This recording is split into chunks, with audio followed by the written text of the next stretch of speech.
Good afternoon, everyone, and welcome to the regular council meeting for the afternoon session for February the 24th. Do we have any late items? No, Madam Mayor. Okay, thank you. May I ask somebody on council to adopt the agenda then, please? Councillor Van Elfen and Councillor Holmes, all in favor? Thank you. And we will get right on to delegations. We have 3 of them today, beginning with Troubadour Resources. I'd like to welcome Chris and Jeff up to the podium, please. All right, thank you for having us here today. Mayor and Council had asked us to give a quick update on our Amarillo project, which is located approximately 30 kilometers to the northwest of Summerland. Our tenures are, they kind of straddle the Trout Community Watershed and the Peachland Community Watershed, as we're right at the height of land there. And the tenures are also located within the Okanagan Nation traditional territory. Just a little bit history of why we're exploring here. This area has an immense history of mineral exploration and mining. As everybody knows, our tenures are located just to the south of Brenda Mines, which was in production for about 20 years and provided a lot of economic growth and opportunities for this area. So we're here exploring because, not only because the rocks are very prospective for discovery, but mineral occurrences are also rare. So that drives us to these locations to look for potential future mines.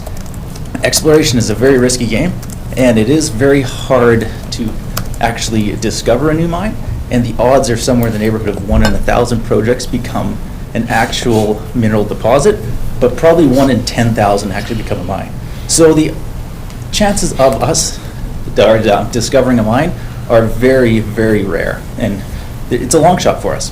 And the demand for copper is definitely increasing. One study basically predicts that demand for copper in the next 25 years is going to equal the amount of copper consumed by the world in the last 500 years.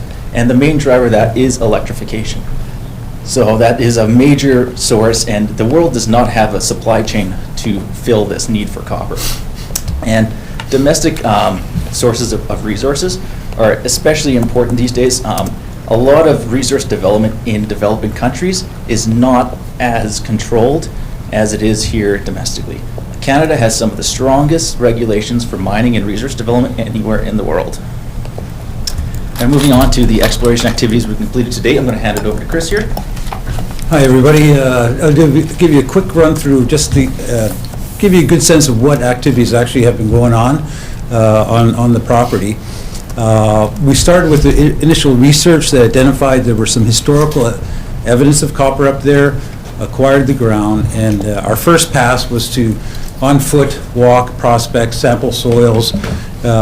Quite often, like there's not a lot of outcrop there, there's a lot of cover, but underlying minerals will migrate up into the soil over years in the parts per million, and show that there's some copper here versus over there, and give you an idea if there's some zonation, somewhere to focus in further on. Following that, we conducted a series of geophysical tests to measure the magnetic changes of the rocks, which can help you define like the underlying geology, as well as some what we call induced polarization, where we can charge the ground with electric charge and measure just how resistive it is and how long it holds on to that charge, which can give you an idea if there's some disseminated mineralization in the ground that kind of turn into little batteries for a second and then slowly dissipate.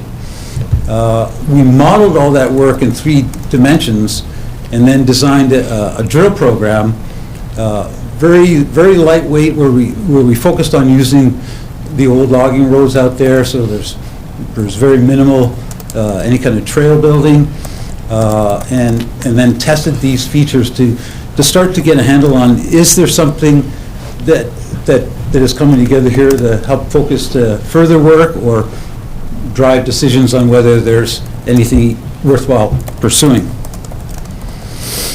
So this gives an idea. This is one of the drill sites where we permitted using existing logging roads. Involved a bit of brushing, clear out. This is an example of the sump. All the work was quite a distance from any water course, and then the actual terms and conditions of the permit involve pretty strenuous best practices to contain the cuttings that come out and to ensure that none of the drill water, which is fresh water that we use a water truck, can enter any water course. Afterwards, the sumps are allowed to settle. They're filled back in. Here, I'll give you a good. Here we go. So here's an example after we've pulled the drill out of what one of the access trails, which was an old little logging spur that we cleared the brush out of the way. And this is after pulling out the drill. And this is the same two sites 6 months later. So we pull any of the sort of the small brush and organic debris that's pushed to the side. We then scrape that back in onto the site and reseed it. So this gives an idea of the extent of the types of actual physical activity that we've conducted to date. Jeff? All right, and during core drilling, we also have further protocols in place, and one of them is daily drill monitoring. So one senior member of the team goes up to site and monitors and makes sure the drill sumps are doing the job, they're containing all the cuttings. Monitor the drill, make sure there's no hydrocarbon leaks, make sure the water runoff from the drill is also not entering any water courses. Hydrocarbon containment is also very key. Everything is bermed and contained so that if there is a potential for a leak or a spill, it's all contained within a tray underneath all the equipment. And health and safety is also a very important aspect of our work up there. Now, we also do some daily water monitoring. So we had Associated Engineering outline all the different water outlets within our work area. And the two main areas we were concerned with on the last program was the Glen Lake outlet, which flows into the Peachland side of the watershed, and the Camp Creek headwaters, which flow into the Summerland side. And that's very key there, and we were drilling on the Summerland side in this last program. So what the daily water monitoring entails is a visual inspection where the headwaters of the creek is, where it comes out of the ground. And that we also do a pH reading, a conductivity reading, and a total dissolved solid reading. And that gives us a baseline of information to identify if there are any issues based on our activities. And this daily water monitoring begins before we actually start work. And the only issues we've ever seen in any of the water quality actually came from heavy precipitation events, and it was sediment coming in off of the Glen Lake Forest Service Road into Camp Creek. And also, just a couple other safeguards we have in place during our work is we actually had the Penticton Indian Band perform a preliminary field reconnaissance visit, and that was in September 2018. And the purpose of that was to identify any environmental or culturally significant areas within our work area.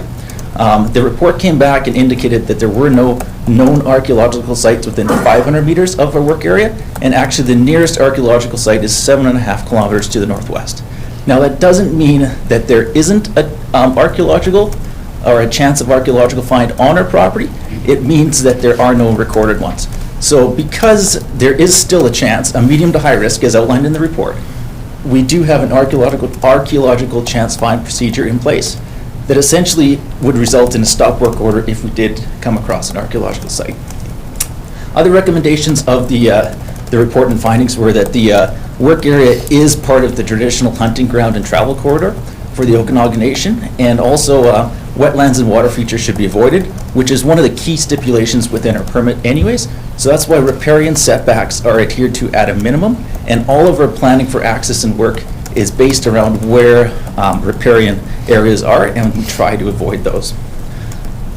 Now, our exploration plans for 2020 are just coming together still, and they're in the planning stage, but we would like to expand our geophysical coverage on our newly acquired tenures, which are to the southwest of where we completed drilling this last fall, as it does look like some anomalies do extend onto that ground, so we'd like to do some more geophysics.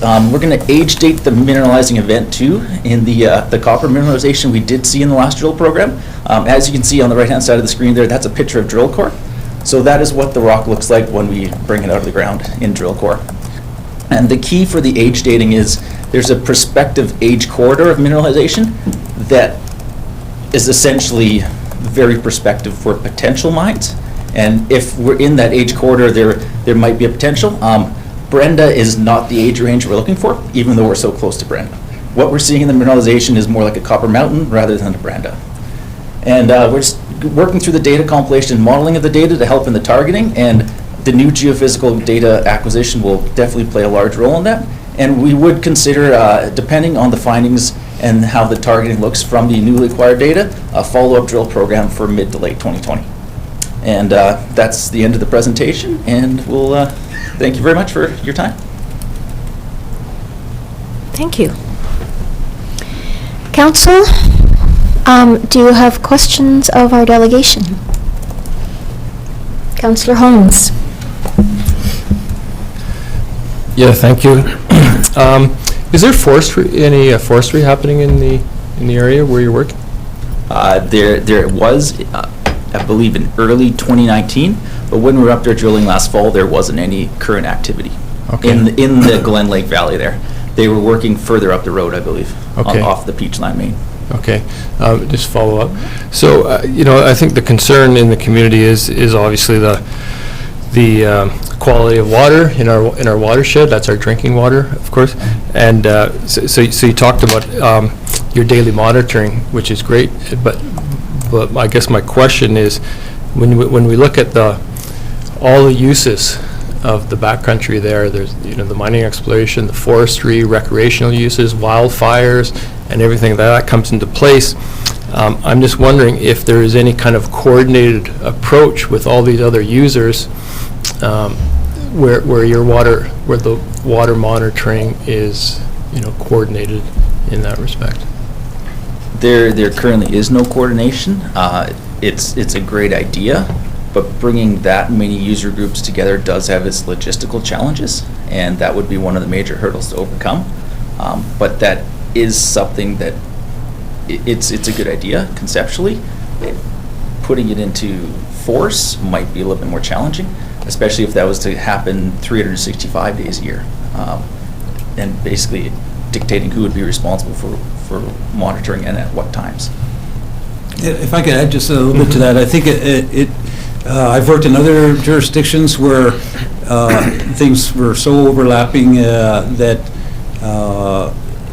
with the local authorities and the regional proponents, they saw kind of an opportunity for some synergies where they kind of identified some key places to monitor, and then worked out a sort of a shared proportional role in protocols for keeping all the sampling the same, and then provided the information for all parties. And it's something that if that idea is being considered more and more, quite frankly, the amount of time that we've been out here and the level of sort of work and disturbance is really quite small compared to forestry, recreation, ranging of cattle. However, we're quite interested in establishing baselines and being proactive participants in, basically, we're looking for understanding. So anytime that you can actually coordinate activities so that everybody understands, well, what is the actual state of affairs? We'd be interested to be a part of that. Okay, thank you. I'd like to follow up on something that Councillor Holmes asked, and that is, I think that the concern of the community is not so much the exploration that's being done, it's where that exploration would lead to. I would like to know what your term geological success actually means. What does that mean in terms of the potential for a mine down the road? That means we're seeing encouraging alteration and mineralization. What we're not seeing is intervals and lengths in the drill core that would make it anywhere near a discovery of a mineral deposit, and they're far from an economical intersection at this time. So there's enough evidence there to perform further work based on the initial success. These porphyry systems are very complex, and 8 drill holes isn't going to find them. The fact that we have hit some encouraging alteration and mineralization in only 8 drill holes that's a great success on the technical side of things, but we are far from outlining a mineral deposit here. Okay, thank you for answering that. And I have one other question. Given that this is where we rely on our community water, at least one source, I'm wondering if during your exploration process, what would happen if you drilled down into groundwater? I understand that there's not a whole lot of groundwater mapping done in the province generally, although it's getting started. What would happen if that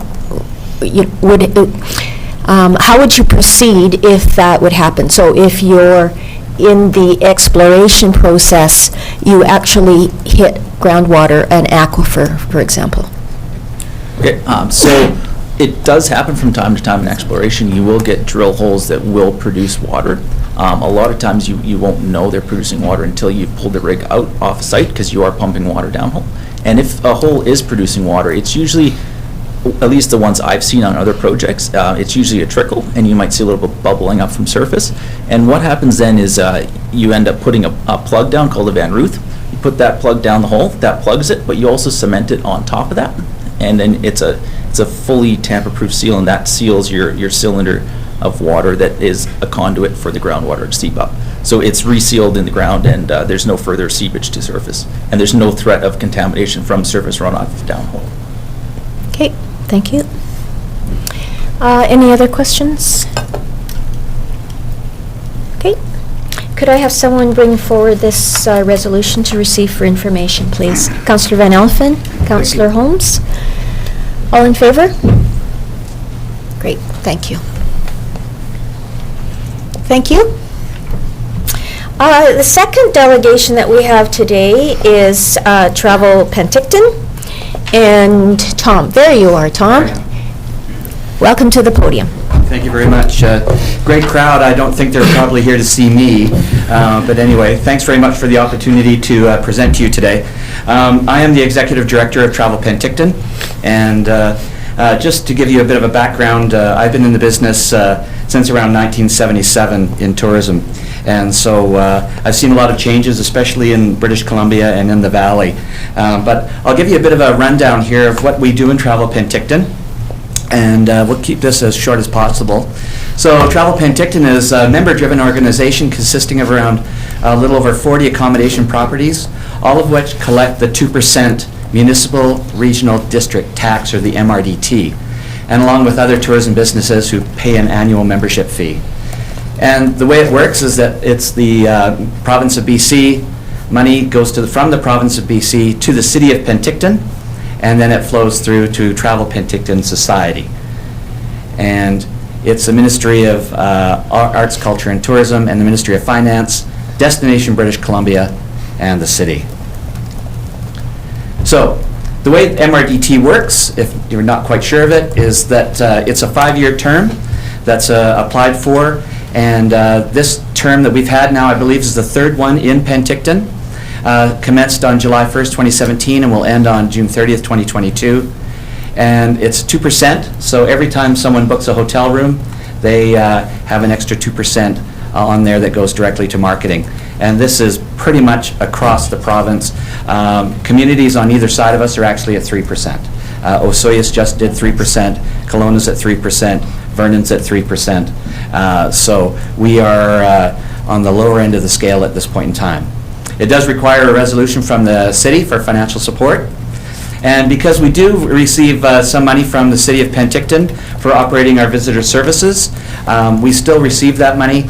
And it is written into the agreement that money does not get taken away if you have your MRDT, meaning if there's existing money that's provided by a municipality, that remains in place. And any changes would require a new application supported by the industry, which is the accommodators. And it's a reporting partnership that we do with the City of Penticton and Travel Penticton, and it's working very, very well. So that's the structure of how we work. So it's the city and Destination BC, Ministry of Finance, Travel Penticton. We have a board of directors that is consistent of accommodation, either owners or managers, also activity operators, food and beverage, and we also have the Okanagan Indian Band on the board as well. Pardon me, the Penticton Indian Band. And then through marketing, or after my position, there's marketing with a marketing director, a project coordinator, and member marketing manager, and then visitor services, which is our visitor center, of which we now have several out there with our supervisor and our staff and volunteers. So, what's a DMO?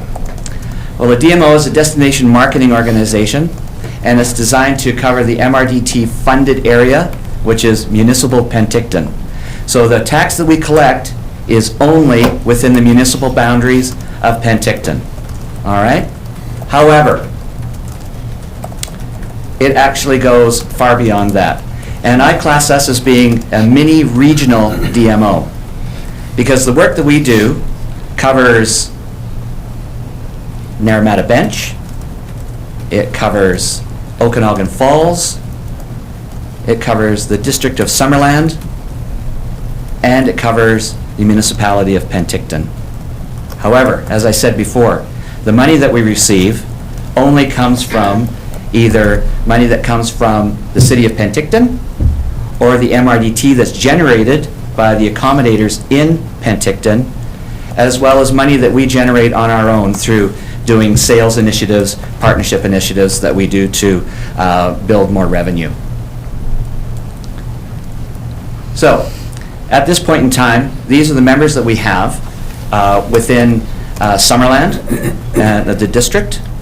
We work consistently with the Bottleneck Drive Winery Association. We work with, we just met actually just the other day with the Kettle Valley Heritage Railway.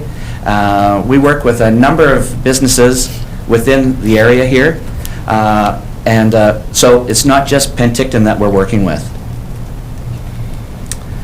Our markets are primarily Vancouver and Lower Mainland and other BC, Alberta, Calgary, Red Deer, and to some degree Edmonton, and then the Thompson-Okanagan region, which is Vernon, Kelowna corridor, and we also go up to Kamloops and to some degree Salmon Arm. Our secondary markets are Washington State, essentially the Seattle area, that Seattle, Tacoma, Bellingham kind of thing. Ontario, the GTA or Greater Toronto area, we will go to some degree, and then other Canada and other US. But really those areas are very, very small compared to the work we do within BC and Alberta. So what do we do? Well, this is really the Coles Notes of what we do with Travel Penticton, but certainly we do a lot of digital and social media platforms. We also create videos. To this date, we've got around 20 full videos that we've done that promote various activities and product sectors within Penticton and area. So it just doesn't go to, if we were just doing Penticton, it'd be pretty tough. We need to promote Naramata Bench. We need to promote what we have here in the district of Summerland. We need to promote what we have down at the other end of Skaha Lake. And also the areas that go beyond, which is Apex Mountain Resort, of course. We do print mediums. I did give you a folder in your packages earlier this week, and you would have some information in there on some things that we do with print media. One would be, as an example, Let's Ride, and it's a motorcycle touring guide. I'm a biker, and I like to check out the area, and I know that that's a demographic that will bring people in to stay in hotels and motels and eat in restaurants and drink beer and drink wine. That's wicked. So, can we just have them within Penticton? No. We need to do the full area. So that branches down on circle tours that go down through Osoyoos, go through White Lake, go over to Princeton, follow the route that goes from Summerland to Princeton, taking all those back roads that we can, do easily. So that just shows that, again, we're not just focusing on the city of Penticton, but the whole regional area. We also do media development and leveraging. So we just had a media tour here for winter travel writers, and we've had them come into Summerland. They've sampled the new Alchemist distillery that we have in the area. We also support events financially and through social media. Partnership with local events, facilities, and attractions. So we'll help out by doing co-op marketing with places like Local Landing or Bottleneck Drive or someplace out in Naramata. We'll help out with that. We also do member training, the members being the business stakeholders. So coming up this spring in April, we'll be offering everything from Google My Business to how to keep your pool safe at your property. And we also operate visitor services, which is the main center on Westminster. Satellite locations, of course, we're set up at the farmers market all the time in the summertime. And we helped at the satellite locations almost 11,000 people in 2 months, just at those locations. And I have some news that we're 99.9% going to go into the building right next to the Peach, which is a great location for summertime for helping our visitors for foot traffic. And then, again, finally, recognition and promotion of what we call our marketing triangle. But importantly, Travel Penticton is the first face for promotion of Penticton and area, externally at consumer shows, events, conventions, and marketplaces, and also our visitor center. So as an example, coming up this weekend, we have the Vancouver Outdoor Show, and we have a 10-foot by 20-foot booth set up at that show. We just did 2 motorcycle shows, one in Calgary and one in Vancouver. Those visitations at those shows are around 34,000 per show. Right after the show in Vancouver, the guys in our office will be heading down to Seattle, to the Seattle Outdoor and Bike Show. So we are out there, and we are the first face, which I think is really important consideration for economic development. People come to our visitor center saying, look, kind of seems like a cool place here. What are house prices like? What's it like to start a business here? What kind of businesses are already here? So we work in conjunction with economic development with the city of Penticton, and we'd love to work with you on that as well. So what are our challenges? Real quickly here, I never say the word flooding. That is not in my vocabulary. That's the one time you'll hear me say it, and that's it. We get high water, but we do have fire and smoke. A challenge we had, of course, was our fire just adjacent to us. I live in Summerland, and I watch the glow at night from my house up the way here. But also the challenge of drifting smoke from external fires, and constant media coverage of flooding and wildfires, and also the BC state of emergency. So there's no shortage of media talking about what's going on in a negative way.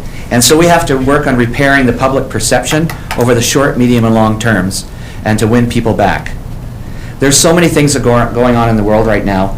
Now with the coronavirus, I mean, you think everything's going to be fine. You can say, I'm going to do a 3- and 5-year plan. Well, you can't. You have to be able to react quickly and effectively. So what are the solutions?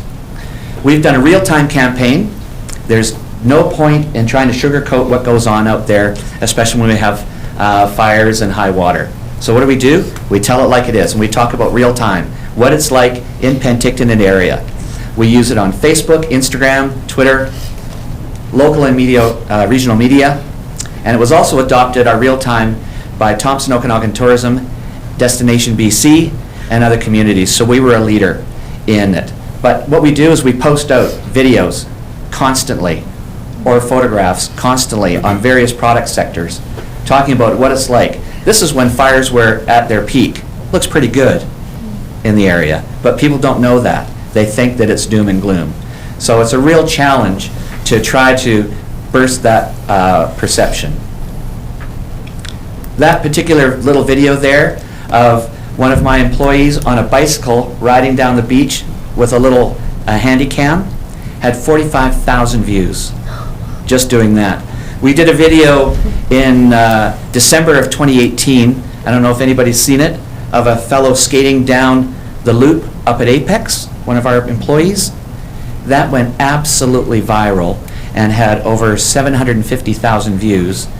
Destination BC just released it again, and it went viral again. And people went to Apex and said, I didn't know you had a skating loop. People from here. And they go, well, we've had it for 30 years, so good thing you found out. So we did 41 videos during that time. The campaign had 432,000 impressions, 217,000, almost 218,000 views on Facebook. And we've built our Instagram account. We're at 11,200 people who are engaged with us.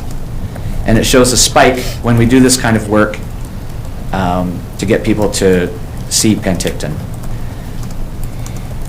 The great thing we're getting to with Penticton and area is UGC, or user-generated content. This is absolutely critical to get that sharing out there. We can place photos out like crazy, and that's great, but what we rely on is the visitor, the public, the residents to take photos and use our tags. And that's what makes it grow exponentially out there, and that's what puts Penticton and our immediate area on the map even further. So innovative projects. Tying up here, one that I think is extremely important, and I would love to see if there's any way we could work together with the District of Summerland, is a tourism economic impact assessment.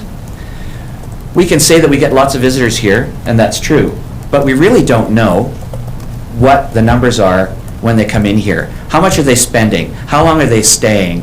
What are they doing when they're here? Where are they coming from? We only get certain numbers with Travel Penticton, that is reporting on the tax and some numbers that come from some analytics regarding accommodations. That's not good enough. We need to know more so that we can use this for our marketing, and also for if anybody wants to set up a business, if they want to build a hotel. Well, they're not just going to come in and say, I want to build one because I've got lots of money. They need to know if it's going to be viable. So that's a very, very important project. We're investing $70,000 into this, and I can tell you the budget is a fair bit more, but we're working hard to try to do as much as we can in-house in order to mitigate the cost. But we're well open to partnerships on that program. A new program that we just had is through Western Economic Diversification, is a 2-year grant regarding culinary and accessibility trail. So this is a new project to work on farm to table and as much sort of that 160 kilometer sort of bubble that we have for produce and supplies. So we'll be doing that project coming up. We're doing, as I said, more user-generated content, video production, and paid content creation. We'll be doing increased media profiles. So as I said, we just had a media group in for 3 days, travel writers. Immediately, one travel writer put out a really great article, a great blog out, and it was actually excellent. And I'm happy to put you on our hit list for emails if you want to see some of the results we're getting. We're also looking at a spring media tour, and also media engagement in both Vancouver and Calgary coming up in late spring. A new item is the Penticton Beach and Airport Visitor Kiosks. So I mentioned earlier the one at the Peach, but if you've noticed or flown out of Penticton Airport, we have a little kiosk there as well that is right next to the rental car agencies, and that's an unpersoned spot, but it's going through a lot of information. We have to stock that about every week and a half. So it's great to see, and this is a slow time of year. When it gets busy, we have to check it probably every 3 or 4 days. So we're very happy about that one, and the airport has been excellent in being a partner with us on that. Coming up on April 4th is TRUE, which stands for Think Remarkable Unique Experiences. And it's a showcase that we have for tourism businesses. This year will be at the Penticton Lakeside Conference Center. This is the 5th year that we've been doing it. We have around 60 booths, and I think we've got 40 already signed up, and that's 2 months ahead of time. It's an excellent opportunity to find out what's going on in Penticton, and also for people to network at the event. We also offer a co-op marketing program for Travel Penticton members. So we have $50,000 that we hold aside. So if a business comes to us and say, hey, you know what, we want to do some paid social media advertising, we want to get out there on Facebook or Google Ads or something like that, we will do up to a 50% partnership to a maximum of $5,000. So it's not a lot of money, but it's certainly out there for some of those businesses that have small marketing accounts and budgets to access and stretch and leverage their dollars.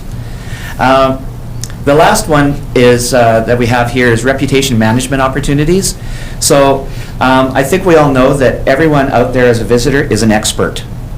So that's why there's TripAdvisor, and Booking.com has reviews, and Expedia has reviews, and you can go there, and I can guarantee just about everyone in this room, when they've gone to book a vacation, have looked up on TripAdvisor as to what that hotel or resort is like, and to check out what the comments are.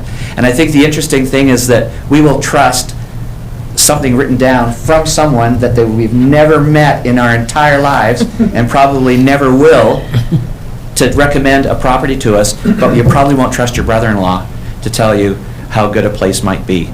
So reputation management is critical these days. It used to be that a review was written up in a magazine 5 months afterwards. Well, now it's immediate. While someone's having dinner, they are typing up on their phone a review of the business, maybe your business. So this is something that we're offering to really make people aware, especially our stakeholders, of how important it is. We're happy to say that our Undiscovered Penticton Experience Guide is already out, our 2020 edition. That was out right at the beginning of January. And we print 55,000, 10,000 go to Alberta, and 8,500 go out to various visitor centers in BC, and then consumer shows and so on. Fuel free.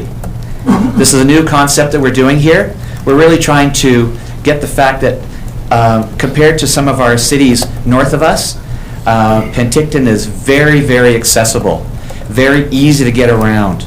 I ride my bike on the KVR from Summerland to Penticton during the great weather.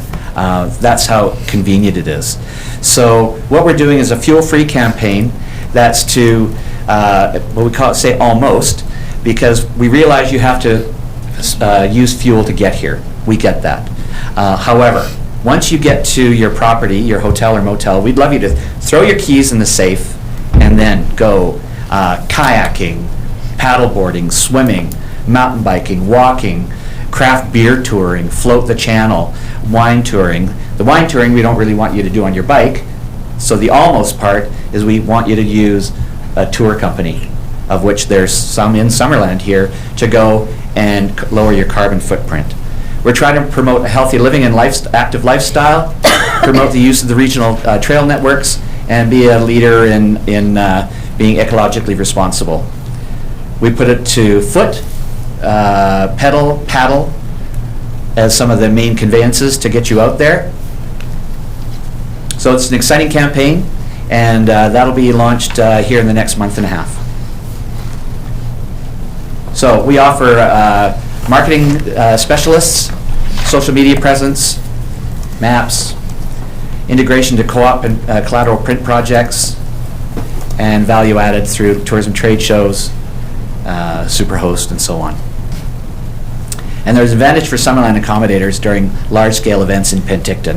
I think we all know that there's spillover that comes into Summerland and even Okanagan Falls from events. We have Grand Fondo, we have Ironman, CSSHL is coming up. All those big events that happen in Penticton, beds are limited, and so we know there's spillover that comes in here.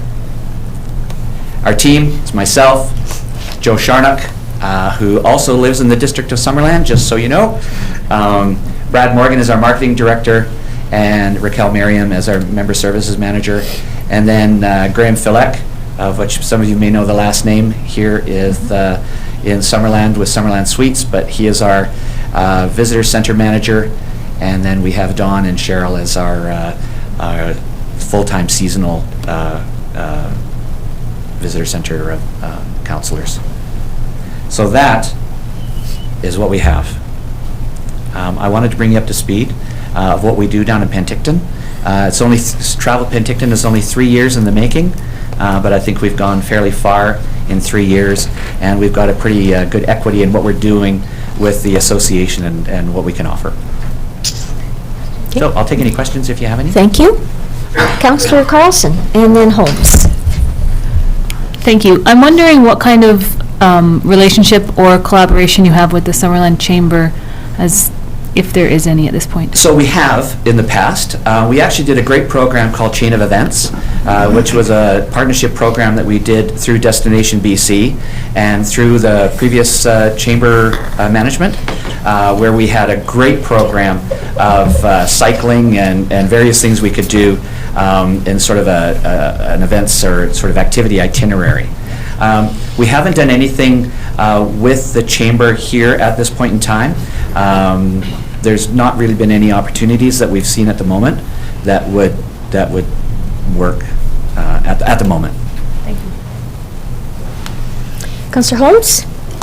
Yeah, thank you. I was going to kind of ask the same thing, but just to follow up on that, so I'm sure you're aware that we have a fee-for-service contract with our local chamber to provide tourism promotion and destination marketing. So I would have thought that there should be lots of synergies between the two communities, and that that would be you kind of have an open channel of communication. Yes.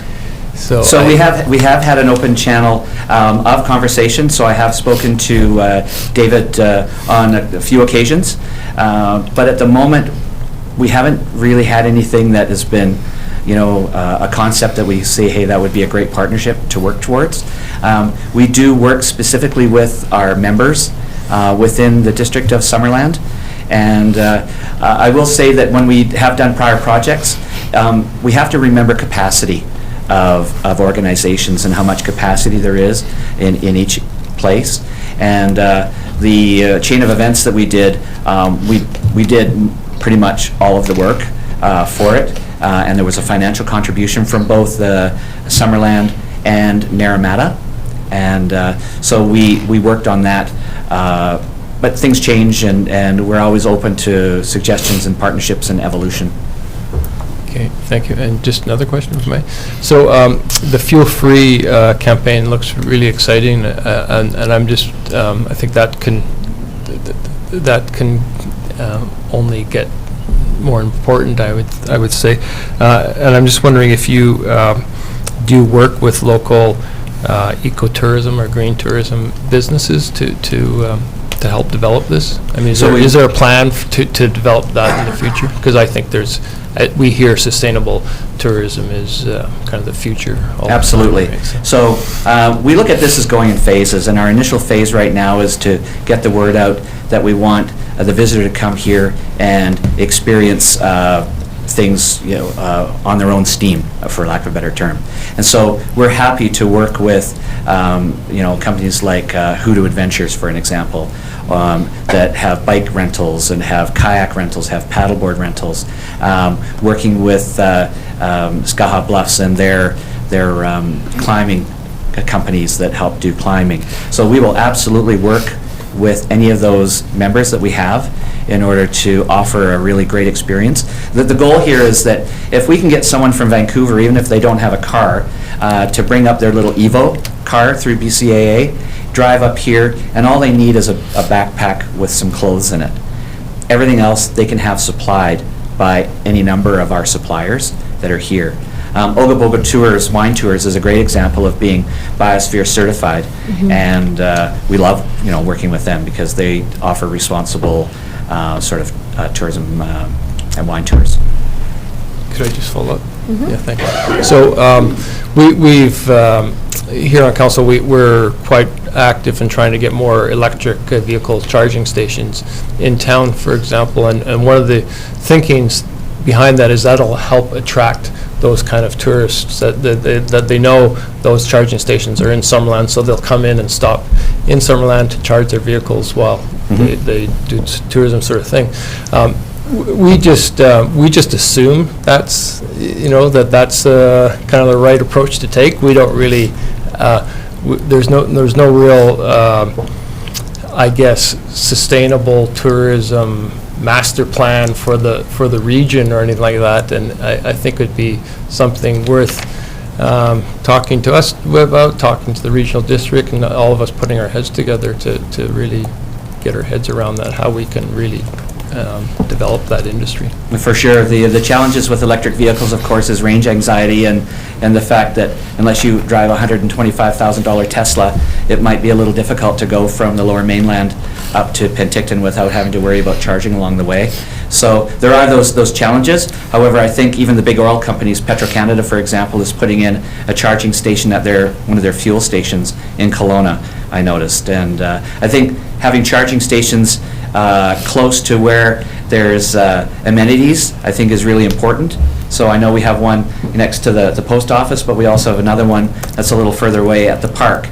Having it close to coffee shops in downtown, that'd be a great spot as well.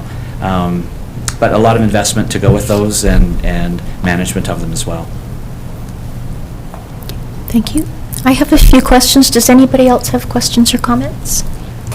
No? Okay, I have a few. Oh, good. When you spoke about perhaps moving into the building next to the Peach, are you referring to the Wine Experience Center? No, actually, there's the little sort of pink building that has the restrooms at the back, and then at the front is where the community policing is right now. Right. And they're moving in with bylaw onto Main Street in downtown, and we actually measured up the space just the other day, and we're just close. We just have a couple of T's to cross. Good. Yeah. That's great. That'd be a good spot for you. It's going to be a great spot. Yeah. I've been going for that for 3 years. Okay.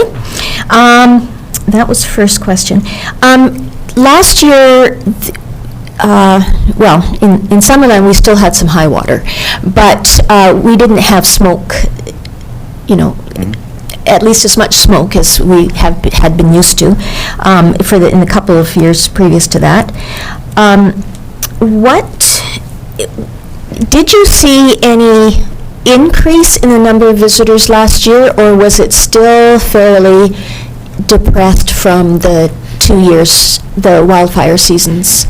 So what we had happen actually is that bookings were way slower to come in. Mm-hmm. So travelers were much more reluctant to book ahead of time. And so August was actually looking quite soft, for example. And it took a while for that to build and the confidence to build. But yeah, it was a challenge because of that.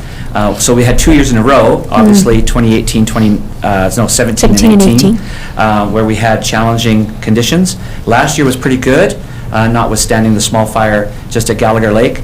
But memories are very strong with people, and they say, you know what, I'm not going to take a chance. I only get 2 weeks vacation, and I'm not going to risk it. So that's where we have to double up and work hard on what we do to try to promote the area.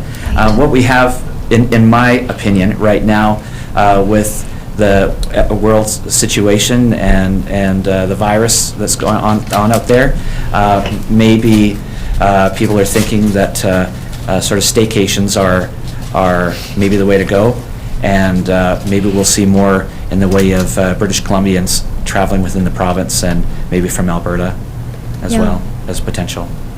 Yeah, that'd be interesting to see. My next question is about your tourism economic impact. I know Yes. that you were, somewhere I've heard about that. I thought it was in an RDS meeting, but maybe it wasn't. It was. We actually Yeah. applied to the RDS as well. Right. I wanted to know, will it be tracking people kind of after the fact, people that decide that they're going to invest in this area or move into this area? No, what we're doing is we're doing individual surveys, and we're actually going to do this over a full year. We held back on starting it until we knew that Ironman was actually going to be confirmed. Right. Once we knew that, then we initiated the project. And so it'll be done through individual surveys, walking up to people with an iPad Okay. and asking questions. And the minimum is around 1,600, but my goal is around 2,500 over the course of the year. So that's what will happen with it. After that fact, I think it would be left up to, City of Penticton and Economic Development Department as to where they see if there's interest generated from it. Thank you. I also wanted to ask, will that study have a question on it about whether or not they arrived in this area with an electric vehicle? I Or in an don't know, electric but that's an vehicle? interesting question, and that's something we can put across to the company, but that I don't have an answer for you. It might give you some more input for your fuel-free. Absolutely, Yeah. good point, thank you. You're welcome. Councillor Holmes mentioned that, we have EV stations here now. We have applied for grant funding to put a whole lot more into Summerland. We're still waiting to hear on that. I would hope that there may be an opportunity to include that information in your fuel-free if indeed we do receive that grant. Absolutely, good point. And again, we're open to all sorts of opportunities. I think it's important to be collaborative and share. We're doing that already. Yes. And so I think it's an easy, it's a no-brainer to just continue with that. Thank you. I'm glad that, we see along the same lines with collaboration. I just have one more question. Does the MRDT collect the tax? It says accommodators. Does that include B&Bs? B&Bs, so here's where it gets a bit fuzzy. So hotels and motels collect it for sure. Then we get into a situation with vacation rentals. And this is where the MRTD is collected at source, meaning Airbnb will collect it for those kinds. So bed and breakfasts and vacation rentals. Airbnb will collect it at source, meaning when you pay for your reservation, the tax is on there. But that's it. The rest of it is not done unless you sell $2,500 a year or more in revenue. And if you register with the province, with the ministry to submit the tax, it's really interesting way of going about it. So the short answer is I'd have to sit down with you and explain it because Okay. it's not that easy. Okay. As you know, it's not collected in Summerland. I appreciate that, Yeah. yes. I think there's opportunities, we are looking at other opportunities as well within, again, because we're looking at such a triangle of marketing. It's not just Penticton. There's a whole Narrometa Bench, Okanagan Falls, Skaha Lake, East Side, all of that we need to look at that are benefiting from our marketing, but there's no contribution through the tax. And the contribution being from the consumer, not from the business, because it's a flow-through. Okay. Well, council certainly can have that discussion as we're talking about our fee-for-service with the Chamber of Commerce. We have that opportunity. The last couple of things are just comments. When I opened up this package, I saw right away the Let's Ride guide. I too am a motorcyclist, and this is fantastic. Oh, great, thanks. Yeah. Yeah. Uses Quite less proud of fuel that. too. Yeah. Yeah. That's fantastic. And I also wanted to say, when you were talking to people that say, hey, I live here, I didn't know that there was a skating loop, up at Apex. People that live in Penticton, for example, even though you say it's been there for 30 years, there are people in Penticton that don't realize that Summerland has a downtown. Yes. Yeah. Yeah. I just wanted to ask you one other thing. You were talking about email, travel tourism. Are you the entity that puts out the what's happening in Penticton? Yes. Okay, so I'm already on your email list. Yes. Okay. Yeah, we put that Good. out there. Good. Fantastic. Anything else from council? Okay. Thank you for all this time. I didn't expect it to be this long at all, but I really appreciate the time, and thank you, everyone, for going through it all.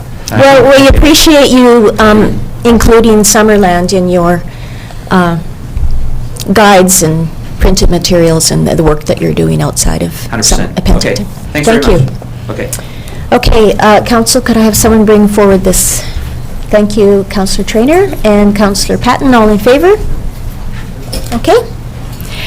We have one more delegation before we have the opportunity for public comment. Yep.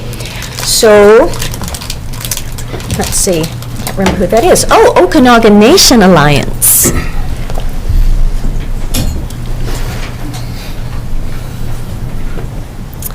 So we have Carolyn Alex and Samantha Davis, is that correct? Yes. Great, thank you. Thank you, Mayor Boot and Council, for having us today. We're here today to present to you the Trout Creek Ecosystem Restoration Initiative. So we're in the beginning stages of this project. So we're looking into restoring the lowest 2 kilometers of Trout Creek. And this is because historically Trout Creek was very valuable for rainbow trout and kokanee. As you can see in the gray and white photo, that is the Pierre family fishing on Trout Creek in 1910. They've got quite a sizable fish catch. And it's got a very healthy riparian area behind them. In the air photo behind them is it's overlain with a topographic map from 1937. So I've outlined in blue the 1937 course of Trout Creek. And then in red is what it is now. So in the 50s and then again in the 70s, Trout Creek was channelized and diked for flood control. And this has really degraded fish habitat. So that's Trout Creek now, or the lower, about 2 kilometers upstream of the mouth at Okanagan Lake. Because it was straightened, it's lost a lot of its length, and now it's very steep. So the water velocity is really high, stream power is really high, and it's resulted in very large substrate, which is unusable for fish for spawning. There's no pools, no riffles, nothing usable for rainbow trout and kokanee. There's no vegetation surrounding it to provide shade for water temperatures, and also wildlife habitat. There's also a major issue is the water quality in Trout Creek. There's a massive input of sediment from the perpetual slide near Paradise Flats. And this, the sediment that comes down kind of settles on all the aquatic habitat, and it fills it in, and then it's also just bad water quality. And now we have about approximately 300 kokanee that spawn in Trout Creek a year. So what we are proposing to do, first we have to determine the design criteria to restore this section. So we are going to focus on native salmonids, so kokanee, rainbow trout, sockeye, chinook, and steelhead. This will also benefit all other species, native species. And then we will also focus on terrestrial species. There's many species at risk that use the area, like Lewis's woodpecker, yellow-breasted chat, cottontail, Nautilus cottontail, sorry. So by restoring the creek, we will also restore the riparian area. And we could potentially build some wetlands as well. We'll also make sure that we don't affect the flood control or flood capacity of the creek near the bridge at Highway 97. Also, we'll maintain the flood capacity of the dikes. We also make sure that we maintain road access along the south dike for dike maintenance and for BC parks. these are some examples of what we've done in Okanagan River in Oliver.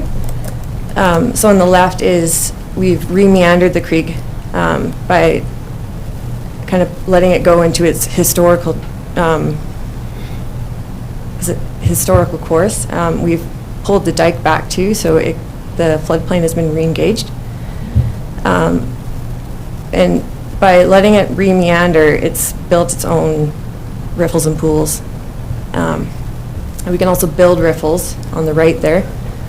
This one is designed to raise the water level to engage that side channel. And in Trout Creek, we could use riffles to break up the slope so it's not as steep, which would improve spawning habitat, create flow diversity, provide habitat for insects, and many other things. This is an example of what we could do. So we could re-meander the creek to the red line. First, we'd have to pull back the south dike. And we could also add some riffles along the course of the whole reach.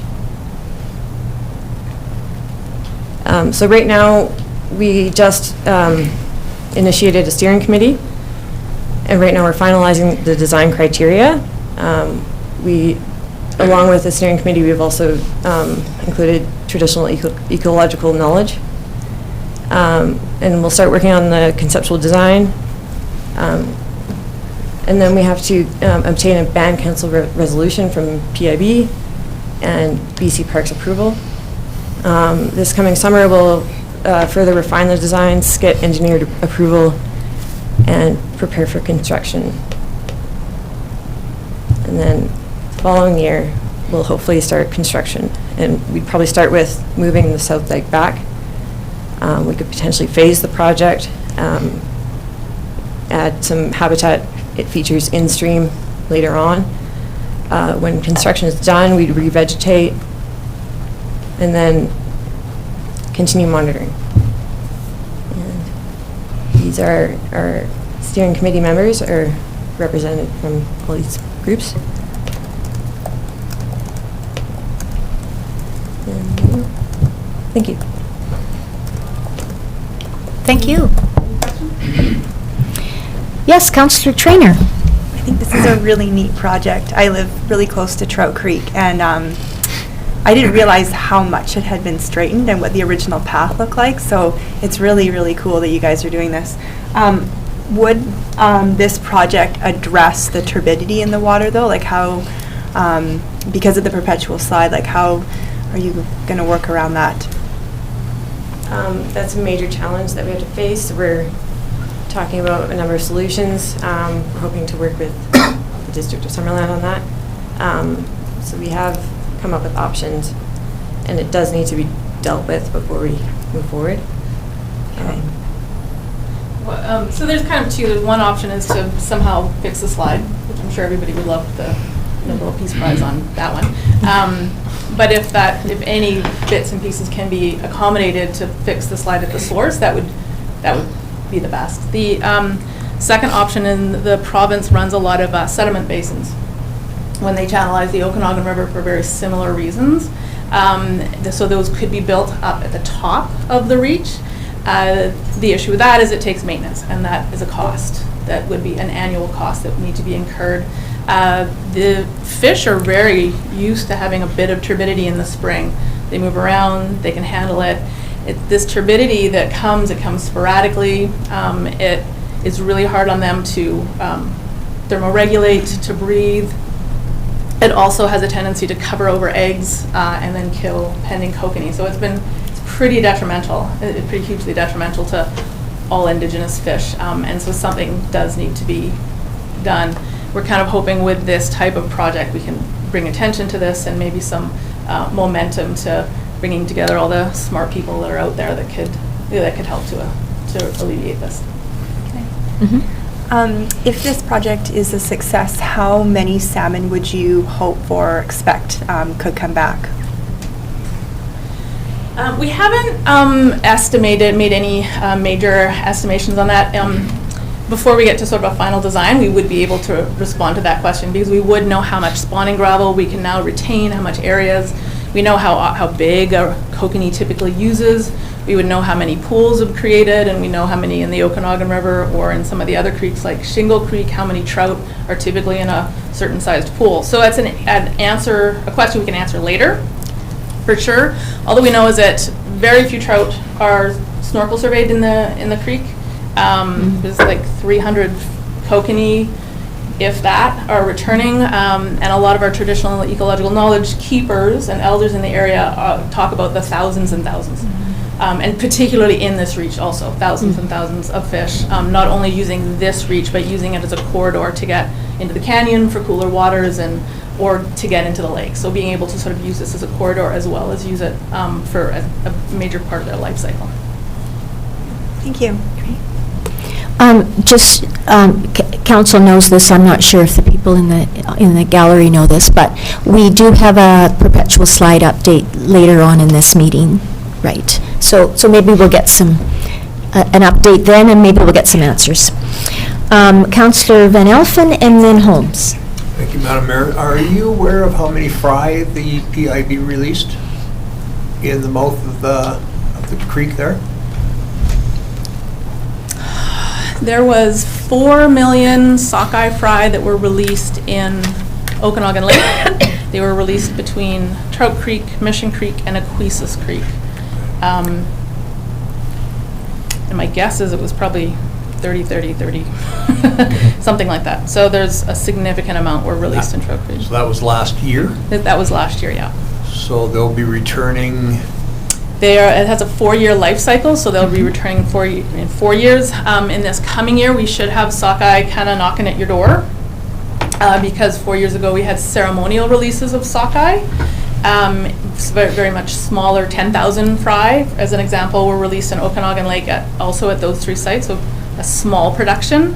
And then this fall and into next fall, this fall was a trial, and they're looking at to sort it out, but next fall they're hoping for more free volitional access through Okanagan Lake Dam. So that includes the anadromous salmonids that are coming up the Columbia from the ocean, which is the bright red sockeyes, which are going to be the big, very obvious, and quite a bit larger than the kokanee. Steelhead come up in the spring, and then we have Chinook, a fall and a spring stock that typically return, and they look like whales in this system. They're like 30-pounders that come. So we're very excited about providing more habitat and more areas for these fish. So you all know it's a hot, arid climate, and these are a cold water species. So the more they can move around fast and get to the water that they need, the cold water that they need is better for them. And this is a reintroduction too. This isn't a new thing. For thousands and thousands of years, they came up through into Okanagan Lake. Thank you. Interesting. Councillor Holmes? Yeah, thank you. So the Trout Creek was straightened originally for flood control. That was the purpose. I'm just saying, do we now have a better understanding of environmentally sustainable flood management? How do we ensure that we're able to control the flooding once we've put the meanders back in? We do a bunch of hydraulic modeling to ensure that the flooding doesn't change, and if we move the dike back, it'll still serve the same purpose, but also the riparian area or wetland area that we create will be a bit more of a buffer against flooding as well. It'll absorb all the water, not all the water, but some of it. It's just a more natural way to. So that's all taken into consideration, Yes. though? Yeah. Yeah. Okay, good.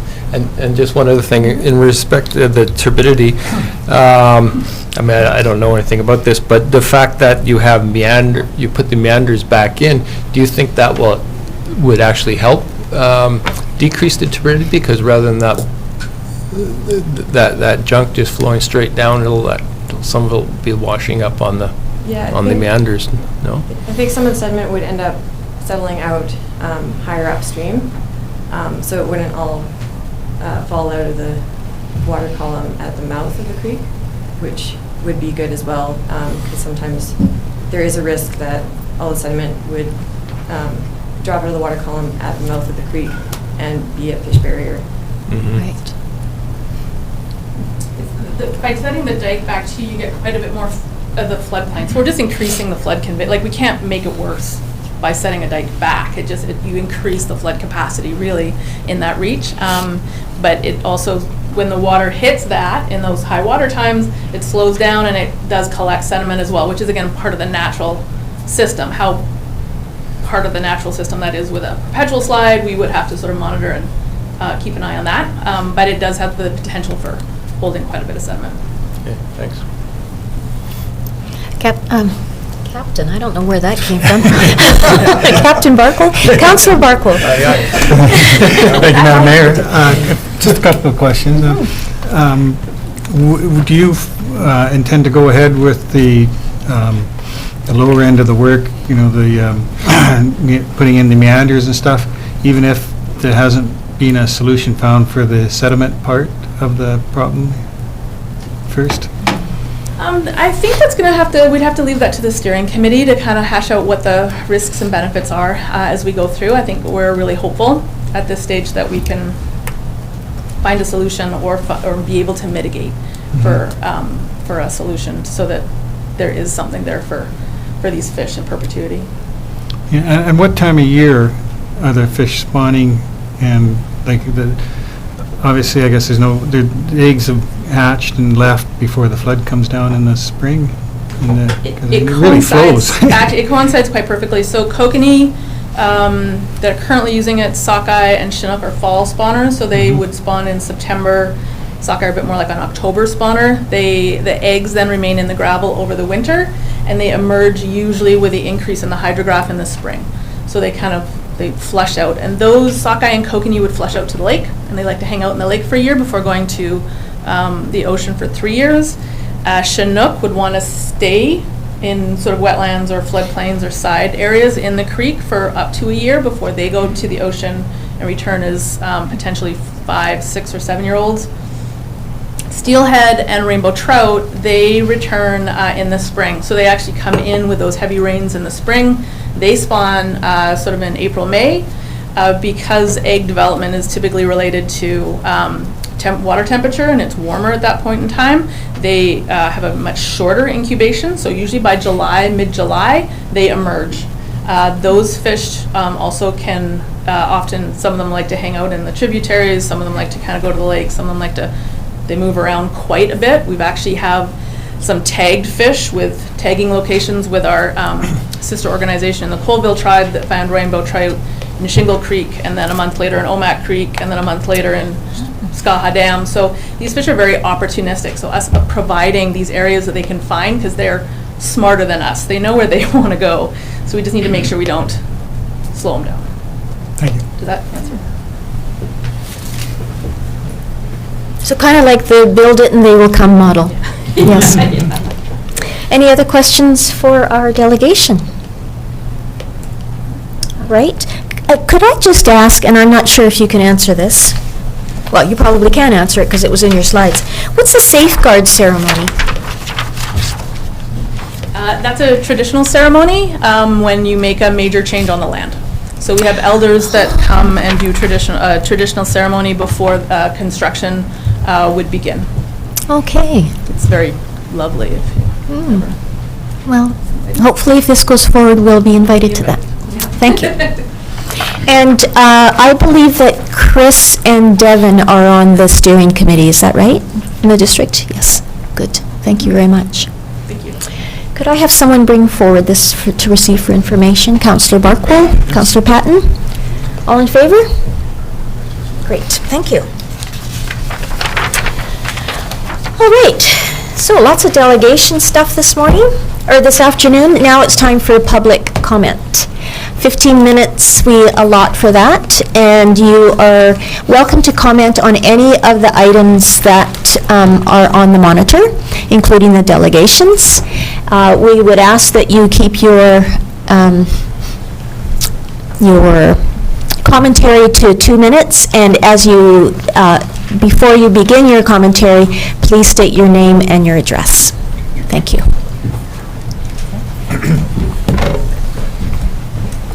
Good afternoon. My name is Allison Carlton. My husband Dave and I are we're the owners of 10920 Canyon View Road, and I'm speaking to their perpetual slide. On September 24th, 2014, my husband and I sent a registered letter to both the Summerland City Council and the Summerland Engineering Department, in which we put them both on notice regarding the perpetual slide situation. In the letter, we outlined our concerns on the state of Canyon View Road and the effect it was having on our personal property, and the 10-inch, 250-millimeter water main, which runs parallel under Canyon View Road on the south side. We did receive an acknowledgement letter dated October 11th, 2014, from the Director of Works and Utilities, Don Darling, in which he states, and I quote, "We are aware of the slippage that is taking place on Canyon View Road and the impact it is having on the district's infrastructure."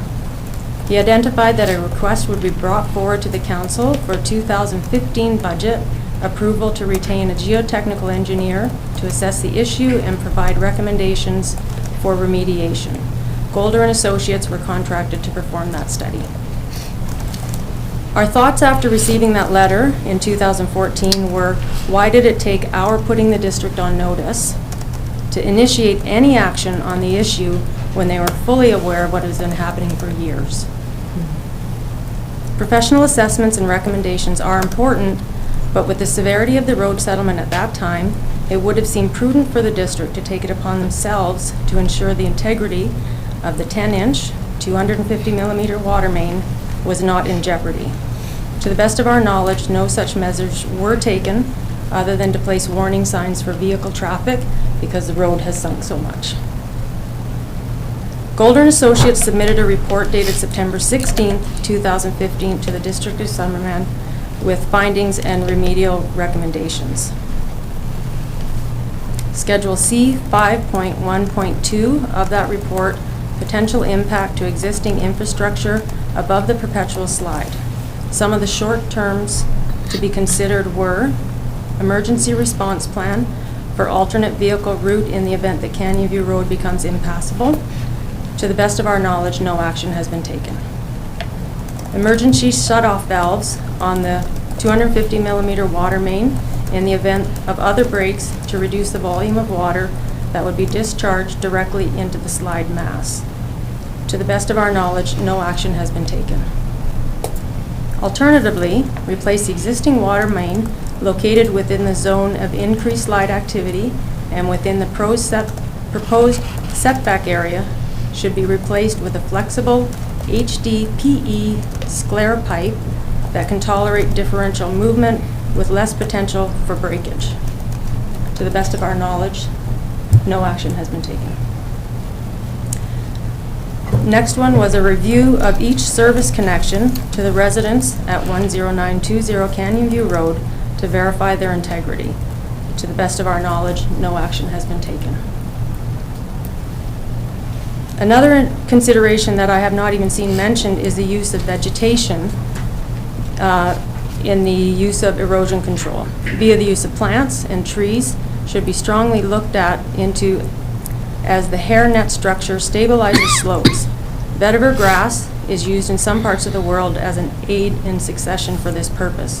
It is planted on contour where in time, debris, organic matter, and soils backfill behind it to build terraces that they could plant trees into.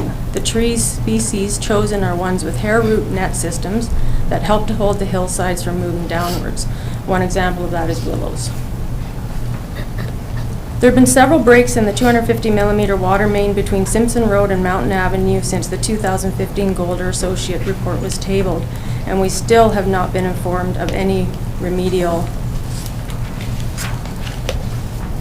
recommendations or actions being considered. The 2020 capital asset budget has been released and still no consideration. The breaks can go unnoticed for hours, days, or weeks. Allison? Yes. You've gone past your 2 minutes, Okay. but I'm wondering if there's someone else that could carry on your presentation? And this is Dave.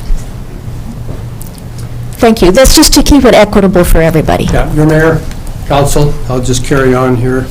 My name is Dave Carlton, Allison's husband. 4.5 years have passed since the 2015 Golder Associate Report was tabled, and the residents of Canyon View Road and affected surrounding residents have had very little contact from the District of Summerland on this matter.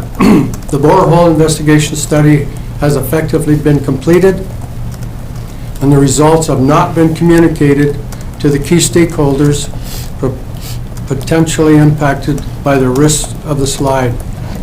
By virtue of the fact that only $25,797 is currently budgeted for the perpetual slide in 2020, the district does not appear to consider the issue and potential damage to properties to be a priority.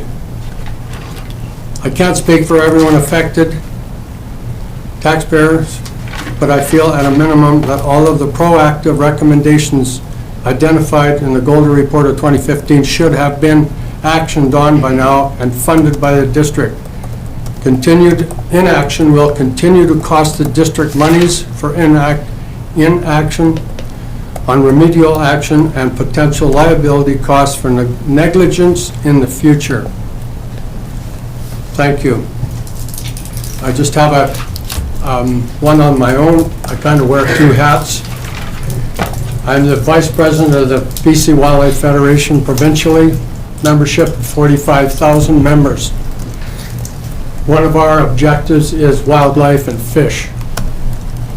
We have been engaged with ONA in the past and PIB with roundtable on Trout Creek, trying to get the fish back, and I'm glad to see they're back here looking at it again. The other issue I have was Troubadour. Again, fish and wildlife. That wildlife area up there is highly valuable for ungulate and other species. Our mule deer and moose populations have been in decline for a number of years. Part of the problems at one time was run mines. Then the highway. They didn't put in enough overpasses. Those were travel routes for moose and deer. They haven't been able to use those travel routes for years. All I can say to Troubadour is make sure you've done a good study on it, because we're going to be after you. We are 45,000 strong members, and fish and wildlife is important to us. It's important to our members and the public. Thank you. Thank you, Dave. And Allison? Hello there. My name's Katie Sardinia. I live at 8200 Front Bench Road in Summerland. My comment is addressed to Troubadour Resources as well. Your presentation today talked about how this area is unique for its mineral deposits. I wanted to bring to your attention another way in which this area is unique, and that is as a food production area. We specialize in tree fruits, but we are a unique producer within BC. I have an apple farm. It's a third-generation apple farm, and to get my crop to market, I require irrigation water. So one of the questions that I had after the presentation remaining was, I understand that you're monitoring, but there was no mention of what comes if you do find a problem in that water.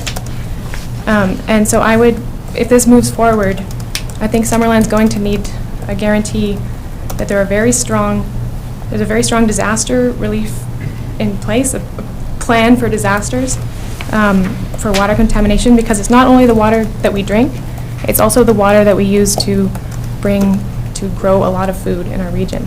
And for example, I don't know what would happen if the water was contaminated and that was being used for irrigation water. I don't know what that would mean for farmers. It's a big unknown.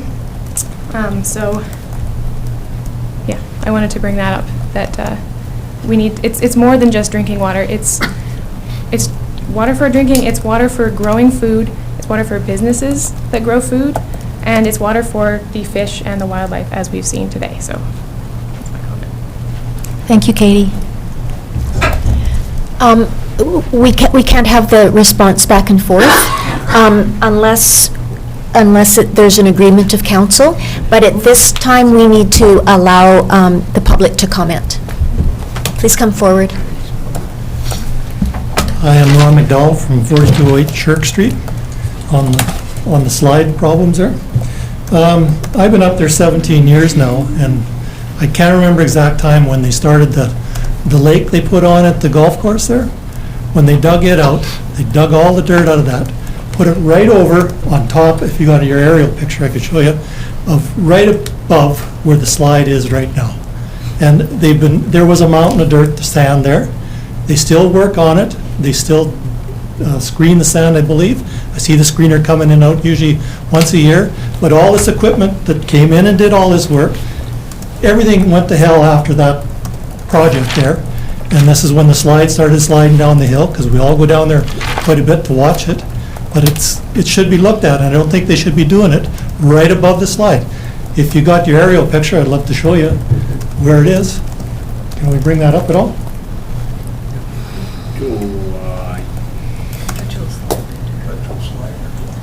Which one, what presentation was that part of? It's the next one, Dave. It's the next one. I got nothing. Location map? I can't bring it up. Okay. Oh.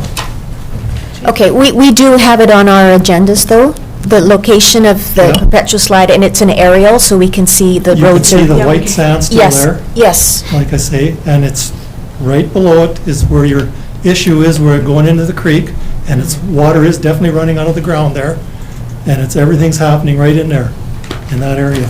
Thanks. Thank you.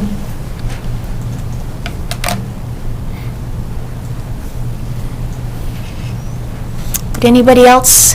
Thank you. Please come forward.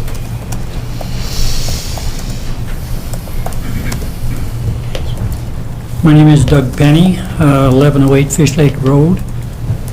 My daughter Kim and her husband recently purchased the property located at 10818 Canyon View Road next to Dave and Ellie Carlton's. And Kim, who lives in California, has asked that I bring a few points forward in regards to the perpetual slide. She feels that she doesn't think that there's strong enough wording in the Golder report to drive council to take action. It has some soft recommendations which are actionable, but focuses a lot on monitoring the situation. Perhaps also in regards to the perceived possible problem, the 250 millimeter pipe that could be suspect in assisting in slumping could be viewed internally with a scope to see if there's any operational leaks or gasket leak type things that could alleviate a problem, to further follow in the recommendation of Golder to replace the line with a flexible pipe that may have better capability to withstand ground movements. But based on the condition of the road and the existing situation, I think council is well advised to deal with some of these things, as was recommended 4.5 years ago. I don't feel that a dip sign is adequate to address the problem, and that's the first thing you see when you come to that area, that watch out for the dip. Thank you. Thank you, Doug.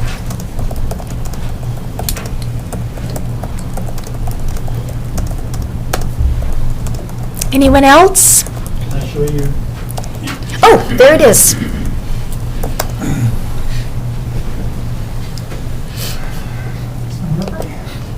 Here's your golf course right here, right? They dug this whole lake out, and what they did is they hauled all that dirt over in this area right here. And there was, I don't know how many feet high, it was huge. And there was a lot of equipment there for months on end. And then all of a sudden, here's your slide right below it. This is quite steep right in here. But they're still in there working, and I don't think you should have that kind of vibration going on the ground right above it. Equipment running in and out, screening plants running, and whatever else is going on in that area, because you're right above your slide. Thank you.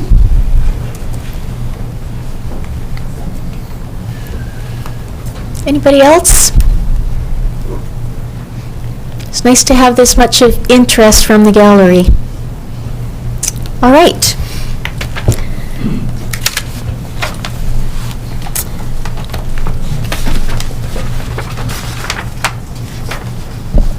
So next up is our perpetual slide update, and I will pass this over to our Director of Works and Utilities, Chris Johnson. Thank you, Madam Mayor. So in the report that was provided to council is an update of the borehole investigations to date and the results that have been achieved, as well as a letter from the Penticton Indian Band regarding their concerns with the degradation of fish habitat in Trout Creek caused by the perpetual slide. So for the borehole investigation, 4 holes were dug in January of 2018. Since then, monitoring of those boreholes for groundwater levels as well as any movement have been continuous. We've taken quarterly readings since they were drilled. To date, there haven't been defined or definite results that show where that slip plane is, and that was the goal of the boreholes, was to determine the depth and location of the slip plane to determine the quantity of material that is moving, and then move forward with emergency plans if that were to catastrophically fail. Is catastrophic failure a concern with this type of slide is another result that we're hoping to get from Golder in this investigation, and then move forward with the emergency plans that would be required in the modeling of potentially damming of Trout Creek and flooding that could happen if that were to occur, as well as moving forward with the other actions in the Golder 2015 report regarding the infrastructure up above, the potential for reviewing the water that was used up above on the slide area, as well as land use or setback requirements that maybe should be investigated and implemented in the lands above as well. In conjunction with the boreholes, we've done annual topographical surveys on Canyon View and Paradise Road. We've got stations set up every 20 meters from the intersection of Sinclair towards the golf course and then down Paradise Road. They're set on either side of the right-of-way and down the center line. To date, over the last 3 years, so 4 years, 3.5, I guess, from September 16 to October 2019, we've seen 8 to 9 centimeters of settlement in some locations along both of those roadways. The increased settlement has occurred obviously towards the slide area, so 20 meters off of the right-of-way, so south of Canyon View Road. We've seen one location settlements of up to 36 centimeters, with the other high averages around 13 to 18 centimeters. So obviously the material is still settling. There is still groundwater that's being seen coming out of the slide face, and still turbidity that's entering Trout Creek. So following the presentation from ONA today on the ad hoc steering committee, attached is a fact sheet from ONA on their research on any materials available on the perpetual slide, as well as the letter from the PIB regarding their concerns with the turbidity. So the intent with the borehole monitoring is to move forward or continue with one more sample taken or one more monitoring happening in May or June of this year, with the results of that hopefully being conclusive enough to finalize that report and bring the results back to council in the summer to determine how to move forward. So if there's any questions from council, I'll be willing to take them now. Councillor Traynor? When you say still settling, does that mean moving? Yeah, so the characteristics of the slide is that groundwater or water is coming through at some depth and moving material into Trout Creek, which is what you see, and then the result is that land is settling. So it's a slumping and moving towards the creek. It's not a horizontal or a diagonal shear plane where you see it all sort of moving cohesively. It's material being pulled out of the soil below, which is causing that slumping and slow moving towards the creek. I have one more question. Is there an event that could potentially release it? Like, would an earthquake, or if we had a major rain event, do we know what the impact could be on that? That's a good question to take forward to Golder, maybe address in the final report, but definitely when you have saturated soil and you introduce vibration, that is definitely when the conditions of that could liquefy at some point and could cause significant movement. Okay.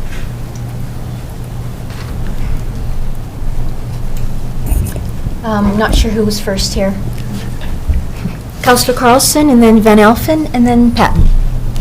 I'm wondering what it would take, and if it would be something that would, in the opinion of our Works Department, to fix that, to put a new pipe in. If there's a serious issue with that pipe and if it needs to be replaced, what it would take to replace it. Yeah, so in our water utilities budget, we have allocated $500,000 per year for water main replacement. In 2020, we're currently planning to design Dale Meadows in a section of that water main. The intent or the plan was for 2021 to look at Canyon View Road and complete the design for that piece, and then bring that forward for 2022 construction. Part of that, though, is going to be looking at the recommendations in the 2015 report recommend also looking at alternative routes for that water main, going to potentially to the back of the properties on Canyon View. So a feasibility analysis in the detailed design would have to be looked at to not just plowing ahead with relocating or replacing the line in the current alignment, but look at the option to relocate if that's a possibility, if that's feasible, and bring those options to council. Okay, thank you. Councillor Van Elfen? Thank you, Madam Mayor.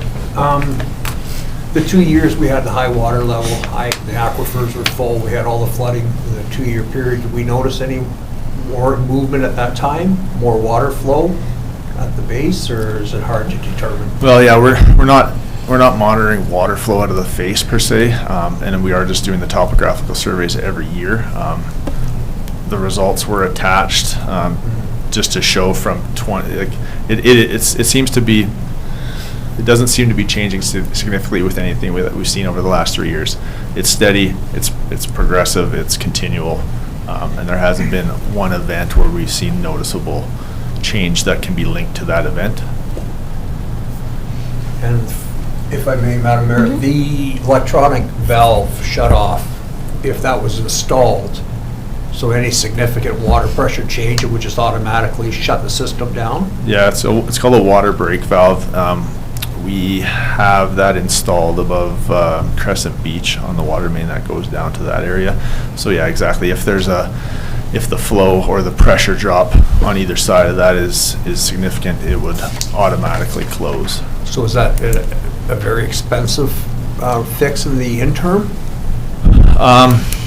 No, it's something that would have to be we'd have to do some design work on it and determine where that would make sense. The concern is that you could potentially have false negatives where it would think there was a break and shut that off, and there had been issues where in Crescent Beach where there was high consumption and it causes that valve to shut off, and then you're without water for an unknown reason. Then you need to go investigate, and it's not because of a break, it's because of just high use.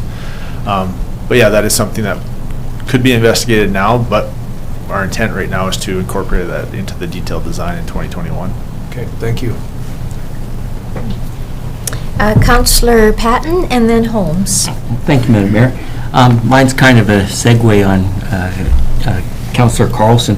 Can you indicate, there was a question that was brought up in regards to that 10-inch could be leaking. My question is, if there's been breaks up there, can you give us an idea of about how many breaks? Is it per year, or how many breaks since the gold report came out on that line? Yeah, definitely.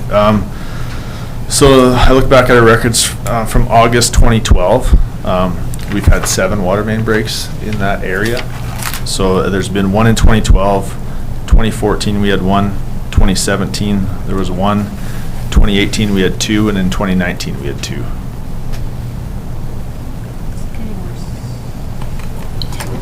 If I may, have we looked, or have we recorded or monitored the water usage from up there in regards to irrigation? Is there any ways where we can find out or indicate, some indication on how much water consumption is being used for irrigation purposes, whether it be for the golf course or the surrounding orchards? Yeah, so, yeah, we do meter all of that water, both irrigation and domestic, so that could be gathered and analyzed. Excellent. Thank you so much. Thank you. Just to clarify, on the breaks that I listed, that was the breaks on the water main itself. Yes. So 6 of those were on the 10-inch, 1 was on the 6-inch on SHIRT. And this doesn't include service breaks that we've seen as well.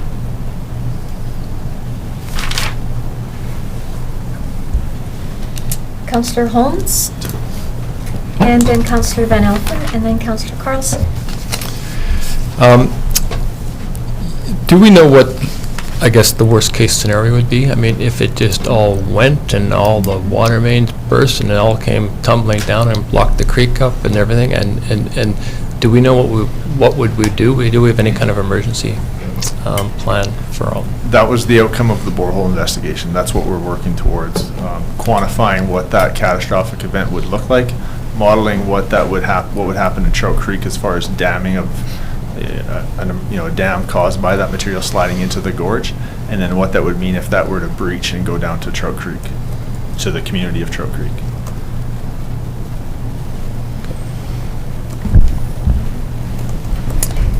Councillor Van Elfen?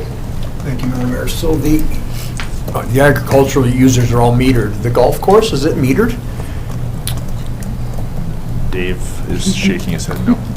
So they water, then they recharge that pond because they may not have enough water to water during the day, so they'll recharge the pond and then they draw from the pond. Correct. To water, and we're not metering them. We have no idea how much water they're putting on their properties. Is that a significant? Has there been significant changes over the years prior to the golf course being there that has sped up this slide situation? I'm just curious. It's just something we need to look into. If we're not monitoring how much water they're consuming, Yeah. we know what the farmers are in the area, but we don't know what the golf course is using.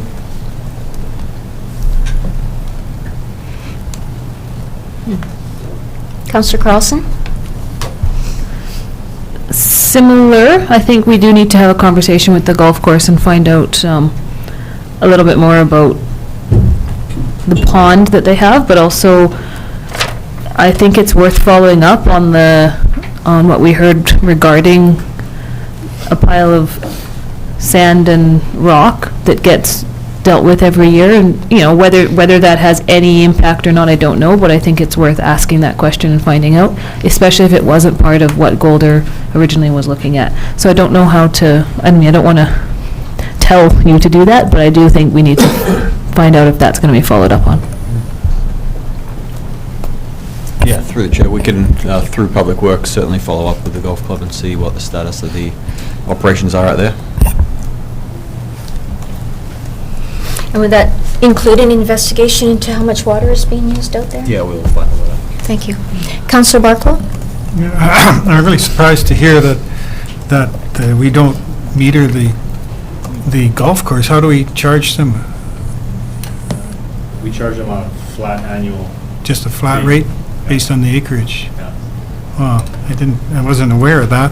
But apart from that, I was wondering if the water, if there was no irrigation whatsoever in that area, would that stop the flow, and would the stop of the flow stop the slide? Do we know that for sure? From all the documentation that I've seen, there is irrigation is a contributing factor, but there's some degree of groundwater that's naturally flowing out of the earth and towards that slide face as well. It's not solely rainfall or irrigation water that's causing it. It definitely is impacting it. And would it, so we don't know for sure, like the slide may have been there before we started irrigating in the area? Do we know?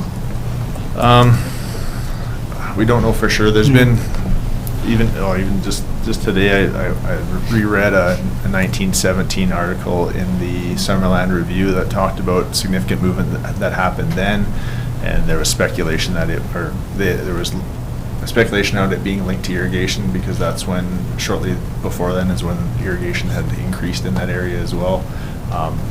But it also talks about the amount of natural groundwater that has come out of that area prior to that. So it could be, it could have been linked to the amount of to some irrigation starting in that area, or it could have just been that the groundwater had been flowing through a period of time and had moved enough material to then cause it to slump. Like that's the difficulty with this, is that there's no single source that can be pointed to and a simple or a definite solution to fix it. There's multiple factors and multiple ways that this thing could be tried to rectify that may or may not be successful.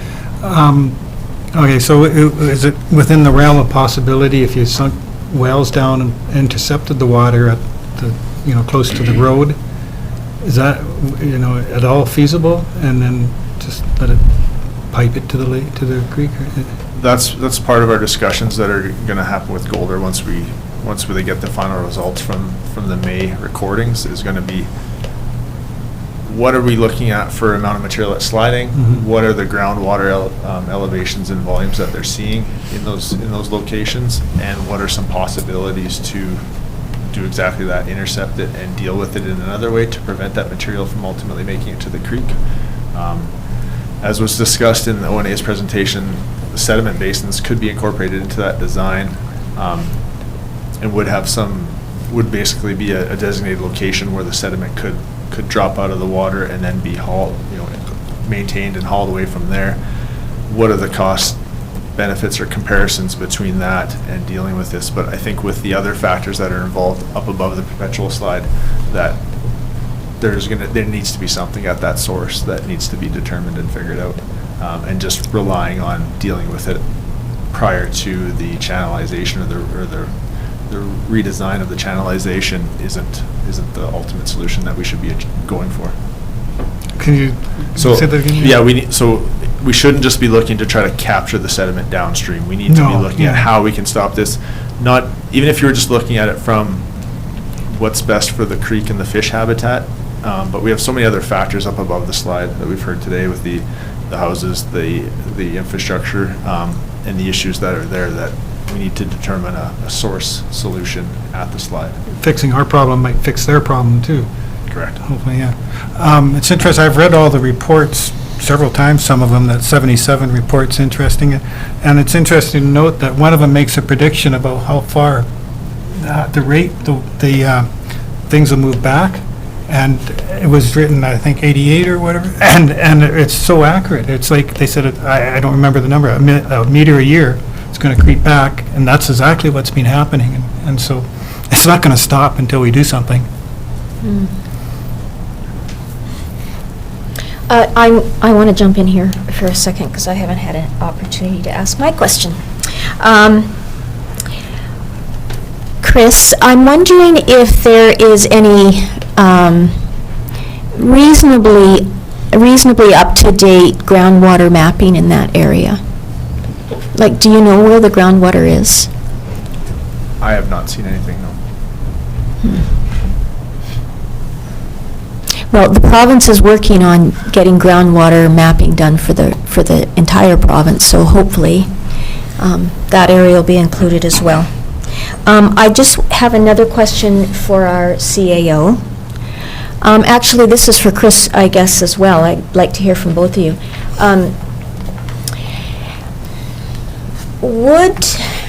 It's not recovery, because we don't want to get into that situation. It's not mitigation or adaptation necessarily. But I'm wondering if there would be an opportunity to get some funding from Emergency Management BC. Would this fall within their purview? Or is it? I believe there was discussions that were had with the MBC previous, potentially at a UBCM meeting. We did that very first year, so in 2015. Right. But nothing ever came of that. I wonder if maybe this, we've got a new government now, or a different government now. I'm wondering if there might be an appetite to speak to them again. Yeah, I think there's through the Chair, Your Worship, I think great opportunity coming up through UBCM, but I think the creek restoration work that's going on offers another opportunity and another more up-to-date or up-to-speed issue that this can potentially address as well. Right. So we'll certainly investigate the Yeah, opportunity to bring this it forward. lends strength to that discussion, for sure. Great. Then Councillor Van Alphen and Holmes. Thank you, Madam Mayor. As it was indicated by the gentleman from the gallery, that bare spot east, I guess the east side of the golf course, is that part of the golf course lease, or is that municipal property? And if they're processing material on there, can we investigate that to see if that, there looks like there is a slide below that? Can they move that operation to the west side of their golf course and maybe leave that land undisturbed and stop, working on it, or, they're processing material on it for their sand traps or whatever they're doing? And maybe we can investigate, but I don't know if that's part of the golf course lease or if that's just municipal land where they've dumped that material. I don't know offhand. I would assume it's part of the lease if they're operating and working on it, and that if it was district land that we've allowed them to, but I'll look into that further. And that will definitely be part of our discussions with the golf course on that operations there. Thank you. Right. Councillor Holmes. Yes, thank you. Just following up on your comments, Madam Mayor. I was just wondering, do we have any provincial government involvement in trying to find a solution? Or do they just look at it as it's our problem?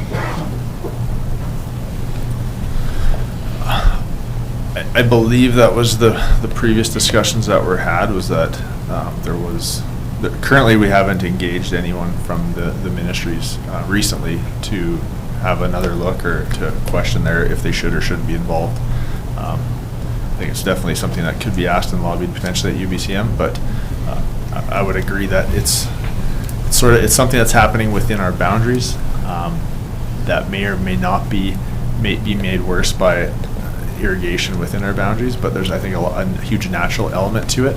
And with the ONA bringing forward the concerns and the PIB with the concerns of the fish habitat, as well as the neighboring residents and the potential that it could have on the highway, the bridge. I believe there's a high pressure gas line or a gas line along that corridor as well, plus the community of Trout Creek. I think it's definitely warrants a larger body and potentially the ministries that get involved as well.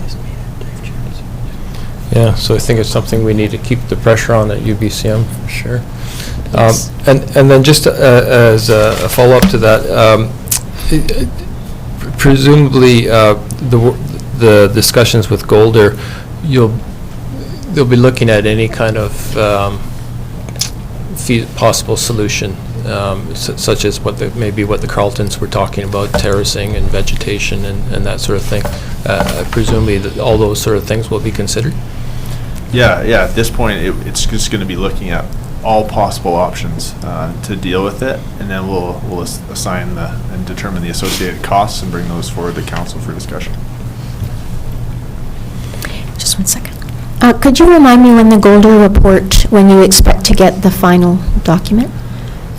So their final readings, they're planning to take in May or June of this year. So the intent is that in July, we would have a finalized report to present to council. Thank you. And just one other thing, the CAO wanted me to let you know that the Director of Finance has looked and the golf course is metered for water consumption. Thank you, David. Councillor Traynor. I'm just wondering if something were to happen. I mean, it likely won't, but if something were to happen, it could happen at any time, theoretically.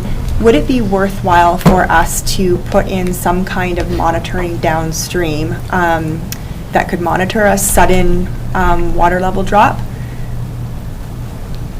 Would that be worth us doing now? Because, I mean, even if part of it came down, we would know if we had this monitoring system in. I don't know if that's an expensive thing to do, or... Yeah, we could look into it. I think with the proximity to the highway and to the bridge, and it would be very, very visible if flow had stopped. Even with reduced flows in Trout Creek, we routinely get calls to make us aware, but if we wanted something that was more immediate and more direct to the district, we could investigate that option as well. So I was just thinking if it were to happen in the middle of the night, Yeah. it might not get noticed right away.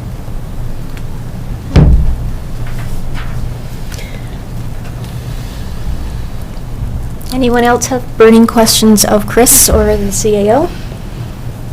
Councillor Patton? Thank you, Madam Mayor. For our CAO, please. If that is district property, is there an opportunity for the district to, where they are, where the golf courses has their pile of sand or materials there, is there any, do we have the opportunity to either claim that as a do not disturb or environmentally sensitive or some other means that we could impose a restriction on that section that it cannot be used? Yeah, through the chair, Your Worship. I think we'd have to check the conditions of the lease, the boundary of the lease, and make sure, first of all, if it's in there. If it's not, then we can deal with that. But if it's in there, then we'll have to look at what conditions are applied to them and look at, if that is the issue, look at working on a better potential location for it. But that's something, as we go into discussions with the golf course on the number of issues that have been identified today, that's something that will certainly come from that conversation. Excellent, thank you. Excuse me. All right, any other questions? I guess Dave has one, but I'm just going to check my notes here.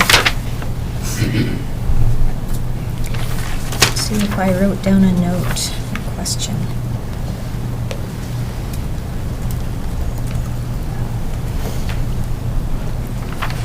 I didn't.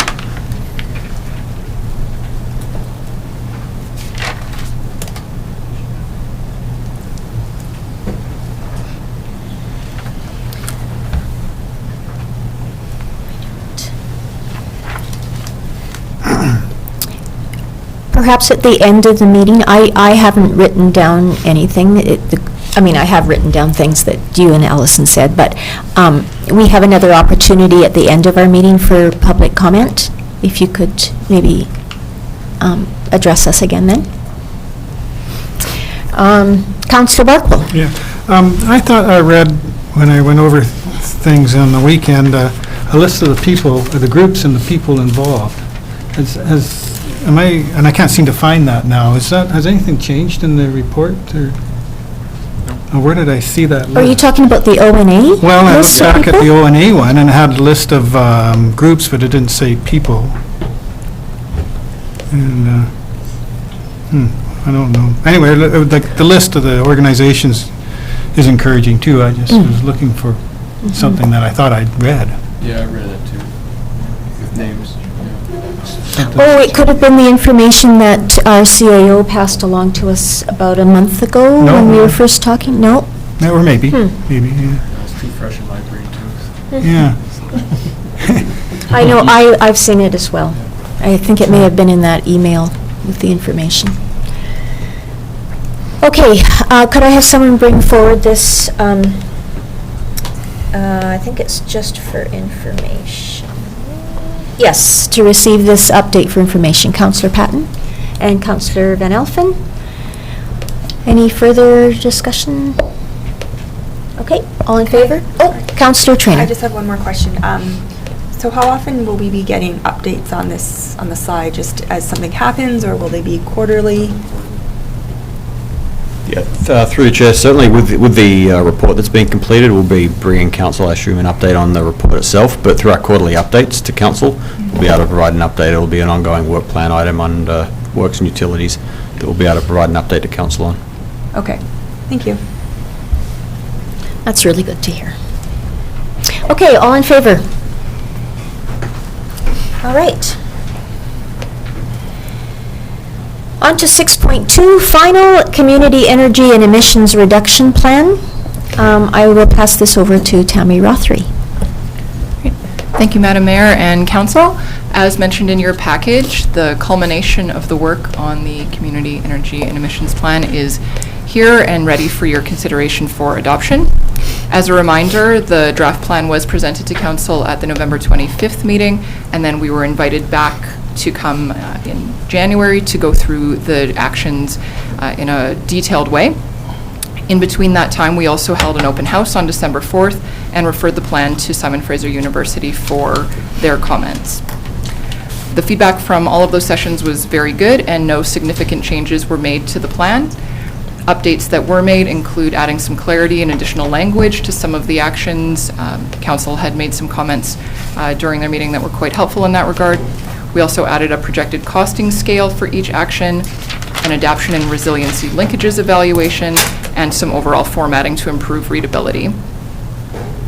As discussed before, the next steps would be for us to engage in a hazard, risk, and vulnerability assessment, look at adaptation in a more detailed way, and then bring back those that document along with this one to create more of an umbrella climate action plan for our community. And those will be the next steps coming forward through 2020 and hopefully at the latest into early 2021. Thank you. Thank you. Questions, Council? We've seen this a couple of times already. Councillor Carlson? Just a comment, it's one of the first things in 2014 that we started talking about is updating the climate action plan. And so to see the final is very exciting, and I'm glad that it was done with such good input from the community. So thank you. Great. Councillor Holmes? Yeah, thank you. So at RDS on Thursday, we received Okanagan climate projection study or something. She was there. Were you there in the Yes. Oh, geez, I didn't even see it. So my question is, were you aware of this? And is this are they compatible? I guess that's my question. Thanks for that question through the mayor. So absolutely, we are aware of the report. District of Summerland staff were involved in the stakeholder meetings that were held for the RDOS, and we were given a copy of the report directly as stakeholder members. The risk and vulnerability assessment that I just mentioned a moment ago is where those types of projections will come into play, and that risk and vulnerability assessment is one of the key actions in the document before you today. Yeah. Which is pretty important. That was kind of the gist of the whole report, is you need to prepare for not what's happening today or 20 years from now, but prepare for climate change in the next 30 to 60 years. Councillor Barkwell. Yeah, so one of the changes that are discussed in the RDOS report is increased precipitation. I didn't see that in this document.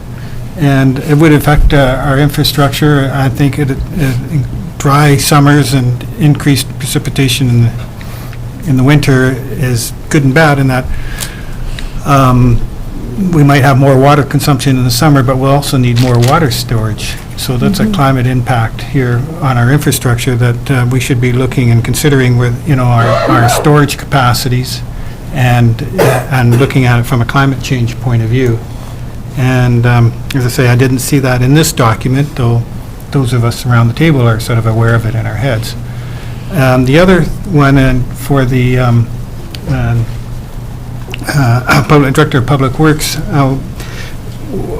Section A1, managed development in locations that will be affected by climate change. And we'd had discussions before about changing road standards for climate change. We now get a lot more of these brief storms where we get an inch of water in a very short period of time, and roads are designed for a certain capacity of rain over a certain period of time, and you mentioned at one time that they're discussing what the new standards should be.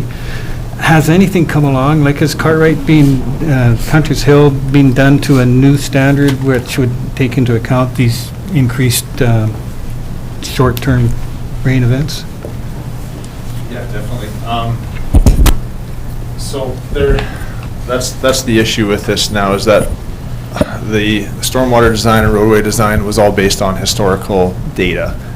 Now that historical data is sort of thrown out the window because it's so variable from year to year.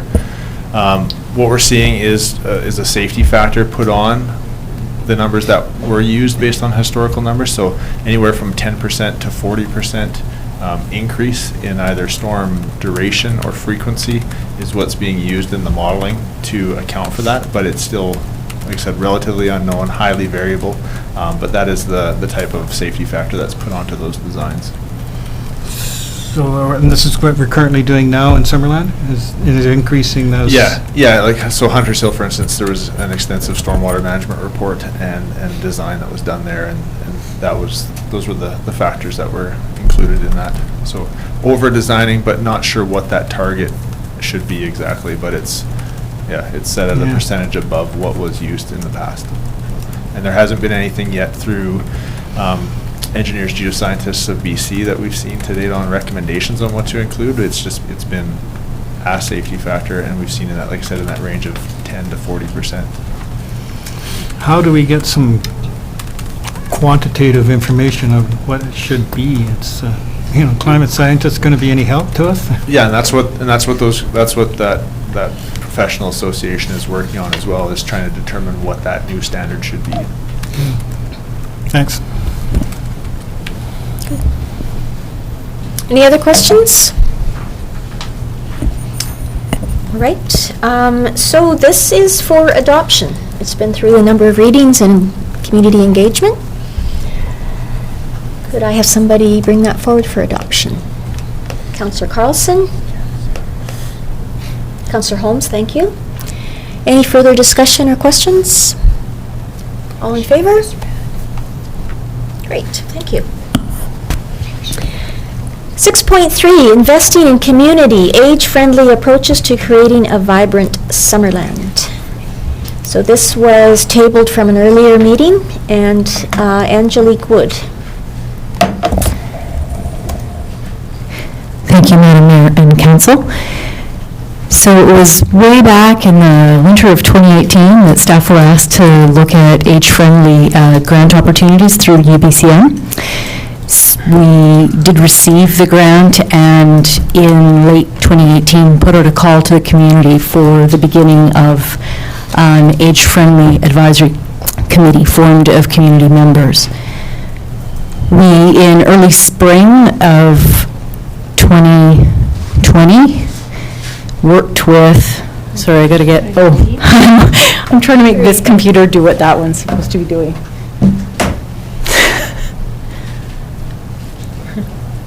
Just a minute. All right, cool. Thank you. So the age-friendly work that was done in this community, we opted in our first work to look at 8 different pillars of what makes an age-friendly community. And I'm going to just sort of cut through the report quite quickly. The focus was on outdoor spaces and public buildings, public transportation, housing, social participation, people's ability to be included in civic life, employment and volunteerism, communications and information and support, and health services. And our committee opted early on to work with age-friendly as a lens that included everyone, not just seniors. And I will say that the UBCM grant is still a little behind the times in that they are promoting work around seniors specifically, whereas it's well recognized that a really inclusive approach means that a person with a baby stroller is just as welcome and able as a person with a wheelchair. So our committee felt that was really important. Okay. Our consultant did a really high-level look at a number of different things. So her environmental scan included a national, a provincial, a regional, and our municipality. So looking at our own plans, so the general plans like our community plans, our regional growth strategy, which is regional, looked at the very specific parks plans and recreation plans, and then some of our other sector-specific plans. And the rationale behind doing that was so that we didn't reinvent the wheel. so that we could see what was working in other communities and the best practices nationally. The group that we worked with, the advisory committee, was primarily made up of seniors, although it did also have the community health facilitator from Interior Health sitting on it. And she definitely brought a lot more of the youth and young parent focus to the conversations, which was very helpful. There were 4 focus groups held with fairly different stakeholder groups, and this is one area where our consultant identified and the group identified that many of our respondents, both to the focus groups and to the survey, essentially represented some of the more well-off people of Summerland and a fairly homogenous background. So we didn't see a lot of people who had more marginalized experiences represented in these results. And that was something that we felt would be better looked at with a deeper dive and some slightly different tactics in future work. The resources to this work were both the group of seniors that helped sit on this advisory committee. There was a UBC intern student, lots of Summerland organizations and citizens, and then both the municipal, the regional, and the national plans. This is pretty tight writing, but it is in your document. And essentially it shows how the Healthy Communities approach is to not work in isolation or silos, but to look across the capacity building of the community and recognize that we need to entrench work into all of the work that we do. So working on just an age-friendly plan by itself doesn't make a lot of sense. What we need to do is integrate age-friendly lens into things like the Health and Wellness Center work, the downtown revitalization, and many of the core activities that we undertake moving forward. This just speaks a little bit to the Community Advisory Committee and their function. They were, as I said, primarily seniors, and we had a good mix of both men and women. The purpose of their participation was not only to help us design the project, but also to look at results that were coming in and see if there were gaps and if there were other things we needed to look at. So they met 6 times over last year. And the conversation that was held at our early meetings was, how can we take the work that gets done and look at even plans that already exist that haven't necessarily incorporated an age-friendly consideration or a lens? Can we do something like create addendums? Can we somehow not recreate whole other plans, but simply identify that in, say, the cultural plan, there's not much reference to how seniors are involved? There's a bit, but in another example, how does perhaps the Recreation Master Plan include consideration of seniors? So that was discussed as well at that meeting. And we all felt that there's no point writing more standalone plans, but rather really enhancing or augmenting work that's already been done. One of the things that was really clear about a lot of the focus groups was people brought up similar issues but had different standpoints about how they were impacted. And so the notion that the business community and the volunteer community needed to be linked together to perhaps better solve some of the problems that we're facing.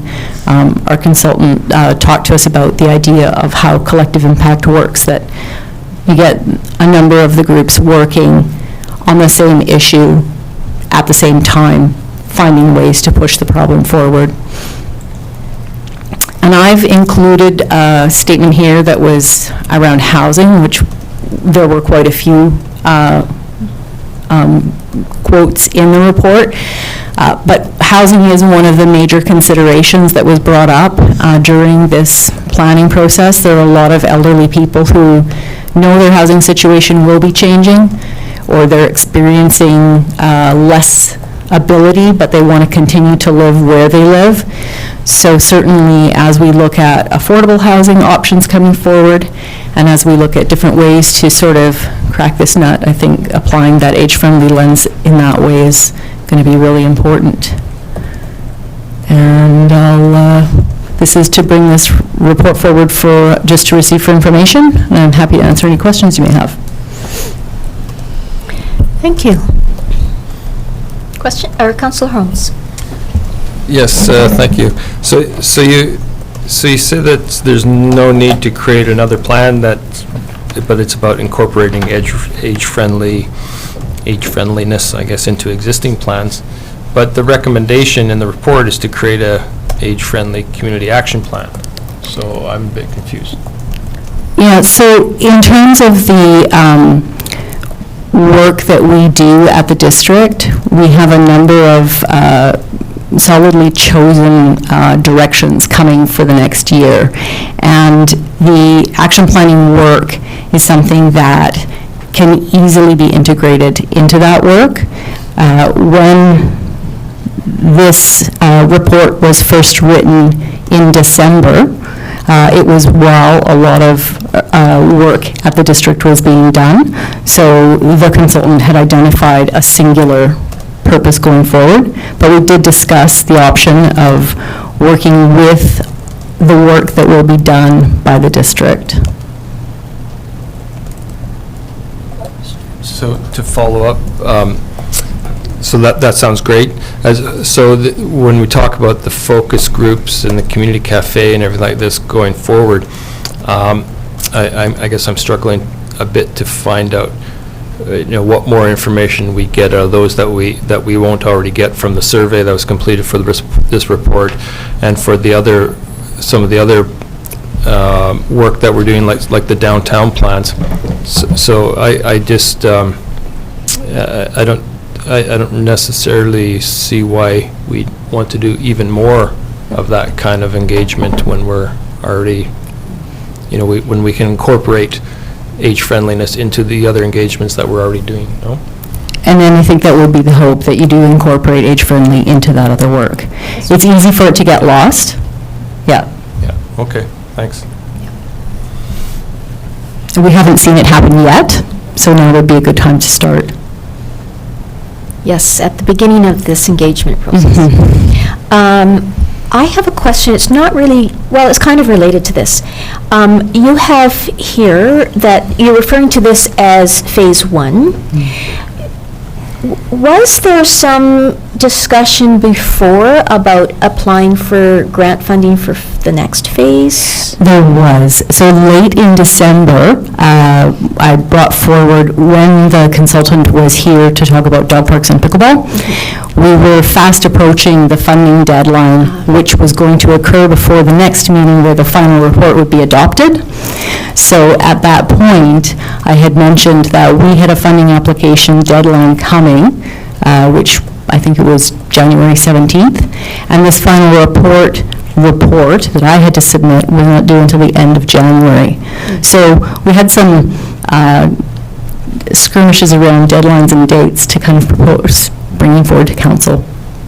But the application has gone forward. It did go forward, Yes, thank yeah. you. And it didn't require matching funding from council, and the previous council resolution, which came forward to undertake age-friendly planning, was sufficient to include in that second phase. Great, thank you. Any other questions? Okay, could I have someone bring forward this for information, please? Councillor Carlson? Councillor Traynor? Any further discussion? Councillor Van Alphen? Just a comment, Madam Mayor, is something that I think we should be very, aware of, especially when we're discussing or coming up with the housing forum. When we're doing that discussing of that forum, to keep in mind the age-friendly concept for housing in our community. Thank you. Yeah, absolutely. And the same can be said for the Health and Wellness Center and the downtown plan, making sure that all of those accommodate you regardless of what age you are. Councillor Holmes. I agree with what you both say, but my concern is always, is that I think sometimes we study these things to death, and we get one study, plan after another, telling us basically the same thing, what we already know, such as we know that people want public washrooms, so how many more plans do we need before we actually, act on something? I'd just like to respond to that, Councillor Holmes. My suggestion, and I believe Councillor Van Elfen's suggestion, and what we've heard from Angelique, is that we're not looking to do another plan. We just want to have this conversation as part of the community engagement so that this sector, this perspective, the age-friendly perspective, is included as we move forward in this engagement. Is that, have I...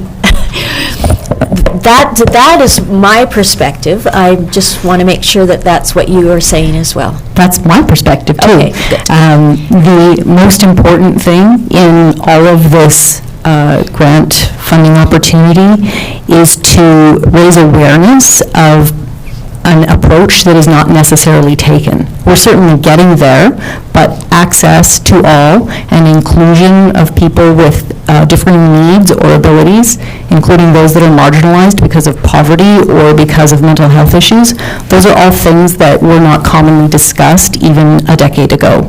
And now we're talking about them, and it's an important thing to be talking about. Okay, good. Councillor Van Elfen. Thank you, Madam Mayor. I agree with Councillor Holmes. It's just a newer way of looking at things. It's a different mindset that we have to be aware of, especially at this table and in all our departments throughout the municipality. It's like culture, right? We keep saying we want to put the cultural lens on different things and different projects, but do we? You know what I mean? So it's just an awareness, that we're going to look at this, and then also we have other things we want to look at too, that we can incorporate it all just to make a better community for everyone. Yeah. Thank you. Okay. Anyone else? Okay. All in favor of receiving for information? Good, thank you. Okay, so now we have another opportunity for the public to comment. Again, it's a 15-minute period and 2 minutes per speaker, please. And sorry, Allison, I'm going to ask you to introduce yourself and your address again. Allison Carlton, 10920 Canyon View Road, speaking on the slide. Thank you for the picture. One of the things I want to talk about is the water main. I don't know if any of you have been up there, but I highly recommend a walk. If you go up and you start at the graveyard parking lot by the mailboxes, which is east of Simpson Road, and you follow up Canyon View all the way along on the south side, all the way up past towards Mountain Avenue, McGee, Paradise, some of the more severe, I don't know if it's a dip or a bump, there's no signs yet to tell us what they are outside the slide scope area. One of the worst ones is by the mailboxes, and then the other one is at the foot of Shirk Street in Canyon View. It's on Canyon View, but it's at Shirk Street, and they're outside the slide area, which is mapped by Golder. And if you follow that water main along the road all the way, there's dips and bumps, dips and bumps, dips and bumps. And we've been up there 29 years. The number of breaks that have happened in that time frame is astronomical, I think. And I know Chris said there was 2 last year, but there was more than 2. But that's okay. On the water. Yeah. That's where I Okay. clarified, so there have been services. Yes, yeah. The other thing I wanted to talk about is the state of Canyon View Road as it is right now in front of 10920 Canyon View Road, the impact it's having on our house. 4 times a day the school bus goes by, and the shaking of our house is incredible. I don't know how long it can hold up to that, and who's responsible for that. You know, they hit those dips and bumps, and the house just shakes. Yeah, the seals in our front window have gone. And then back to the water main. You can correct me if I'm wrong, but I believe that's like original water main from way back in the day. Do we know what that material is? Is it asbestos? So every time there's a break, your workers are down there cutting it, inhaling the dust. From what I understand of asbestos, if it's not disturbed, it's okay, but once it's disturbed, that's where you have problems. So is it a health concern for your workers, and is it a health concern for us because we're drinking the water afterwards? I don't know if it's asbestos, but if it's old pipe, that's what I understand is in the ground. So every time there's a break, you're disturbing the asbestos and we're drinking it. And your workers are working in it, probably not using the proper hazmat. And yeah, that's what I have to say. Thank you. Okay. Thank you, Allison.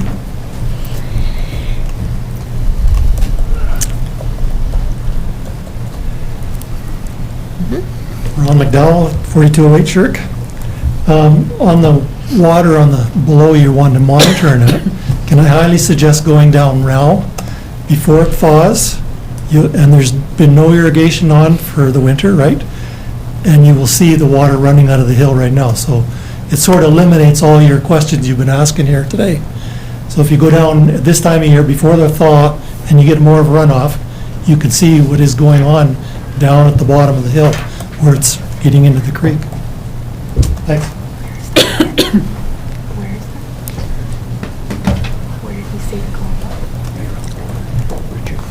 Honorable Mayor, Council, Dave Carlton, 10920 Canyon View Road. I just want to iterate a little bit stronger on the damage it's having to my property. We have 5 windows in the front of my house, large windows. They're all leaked. All the seals have gone in them. I got a crack in my foundation. It's dug up right now. I don't know what's caused it, but I think it's vibration from the truck traffic, school bus, and other traffic that goes up there. We have some people live above us now that are driving their dump trucks and their excavator trailers back up to their property all the time. So I would like to see something done with the road in front of us so that mitigates some of the damage that's going on to my house. Somebody is responsible. They've left that road like that now for 3.5 years, or 4.5 years, excuse me. Has not been repaired. They put up 2 signs, a dip and a bump.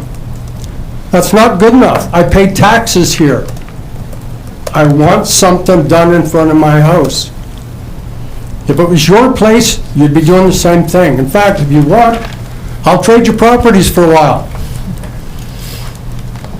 Because my property right now has depreciated in value. I need some action. Thank you, Mayor. Thank you, Dave.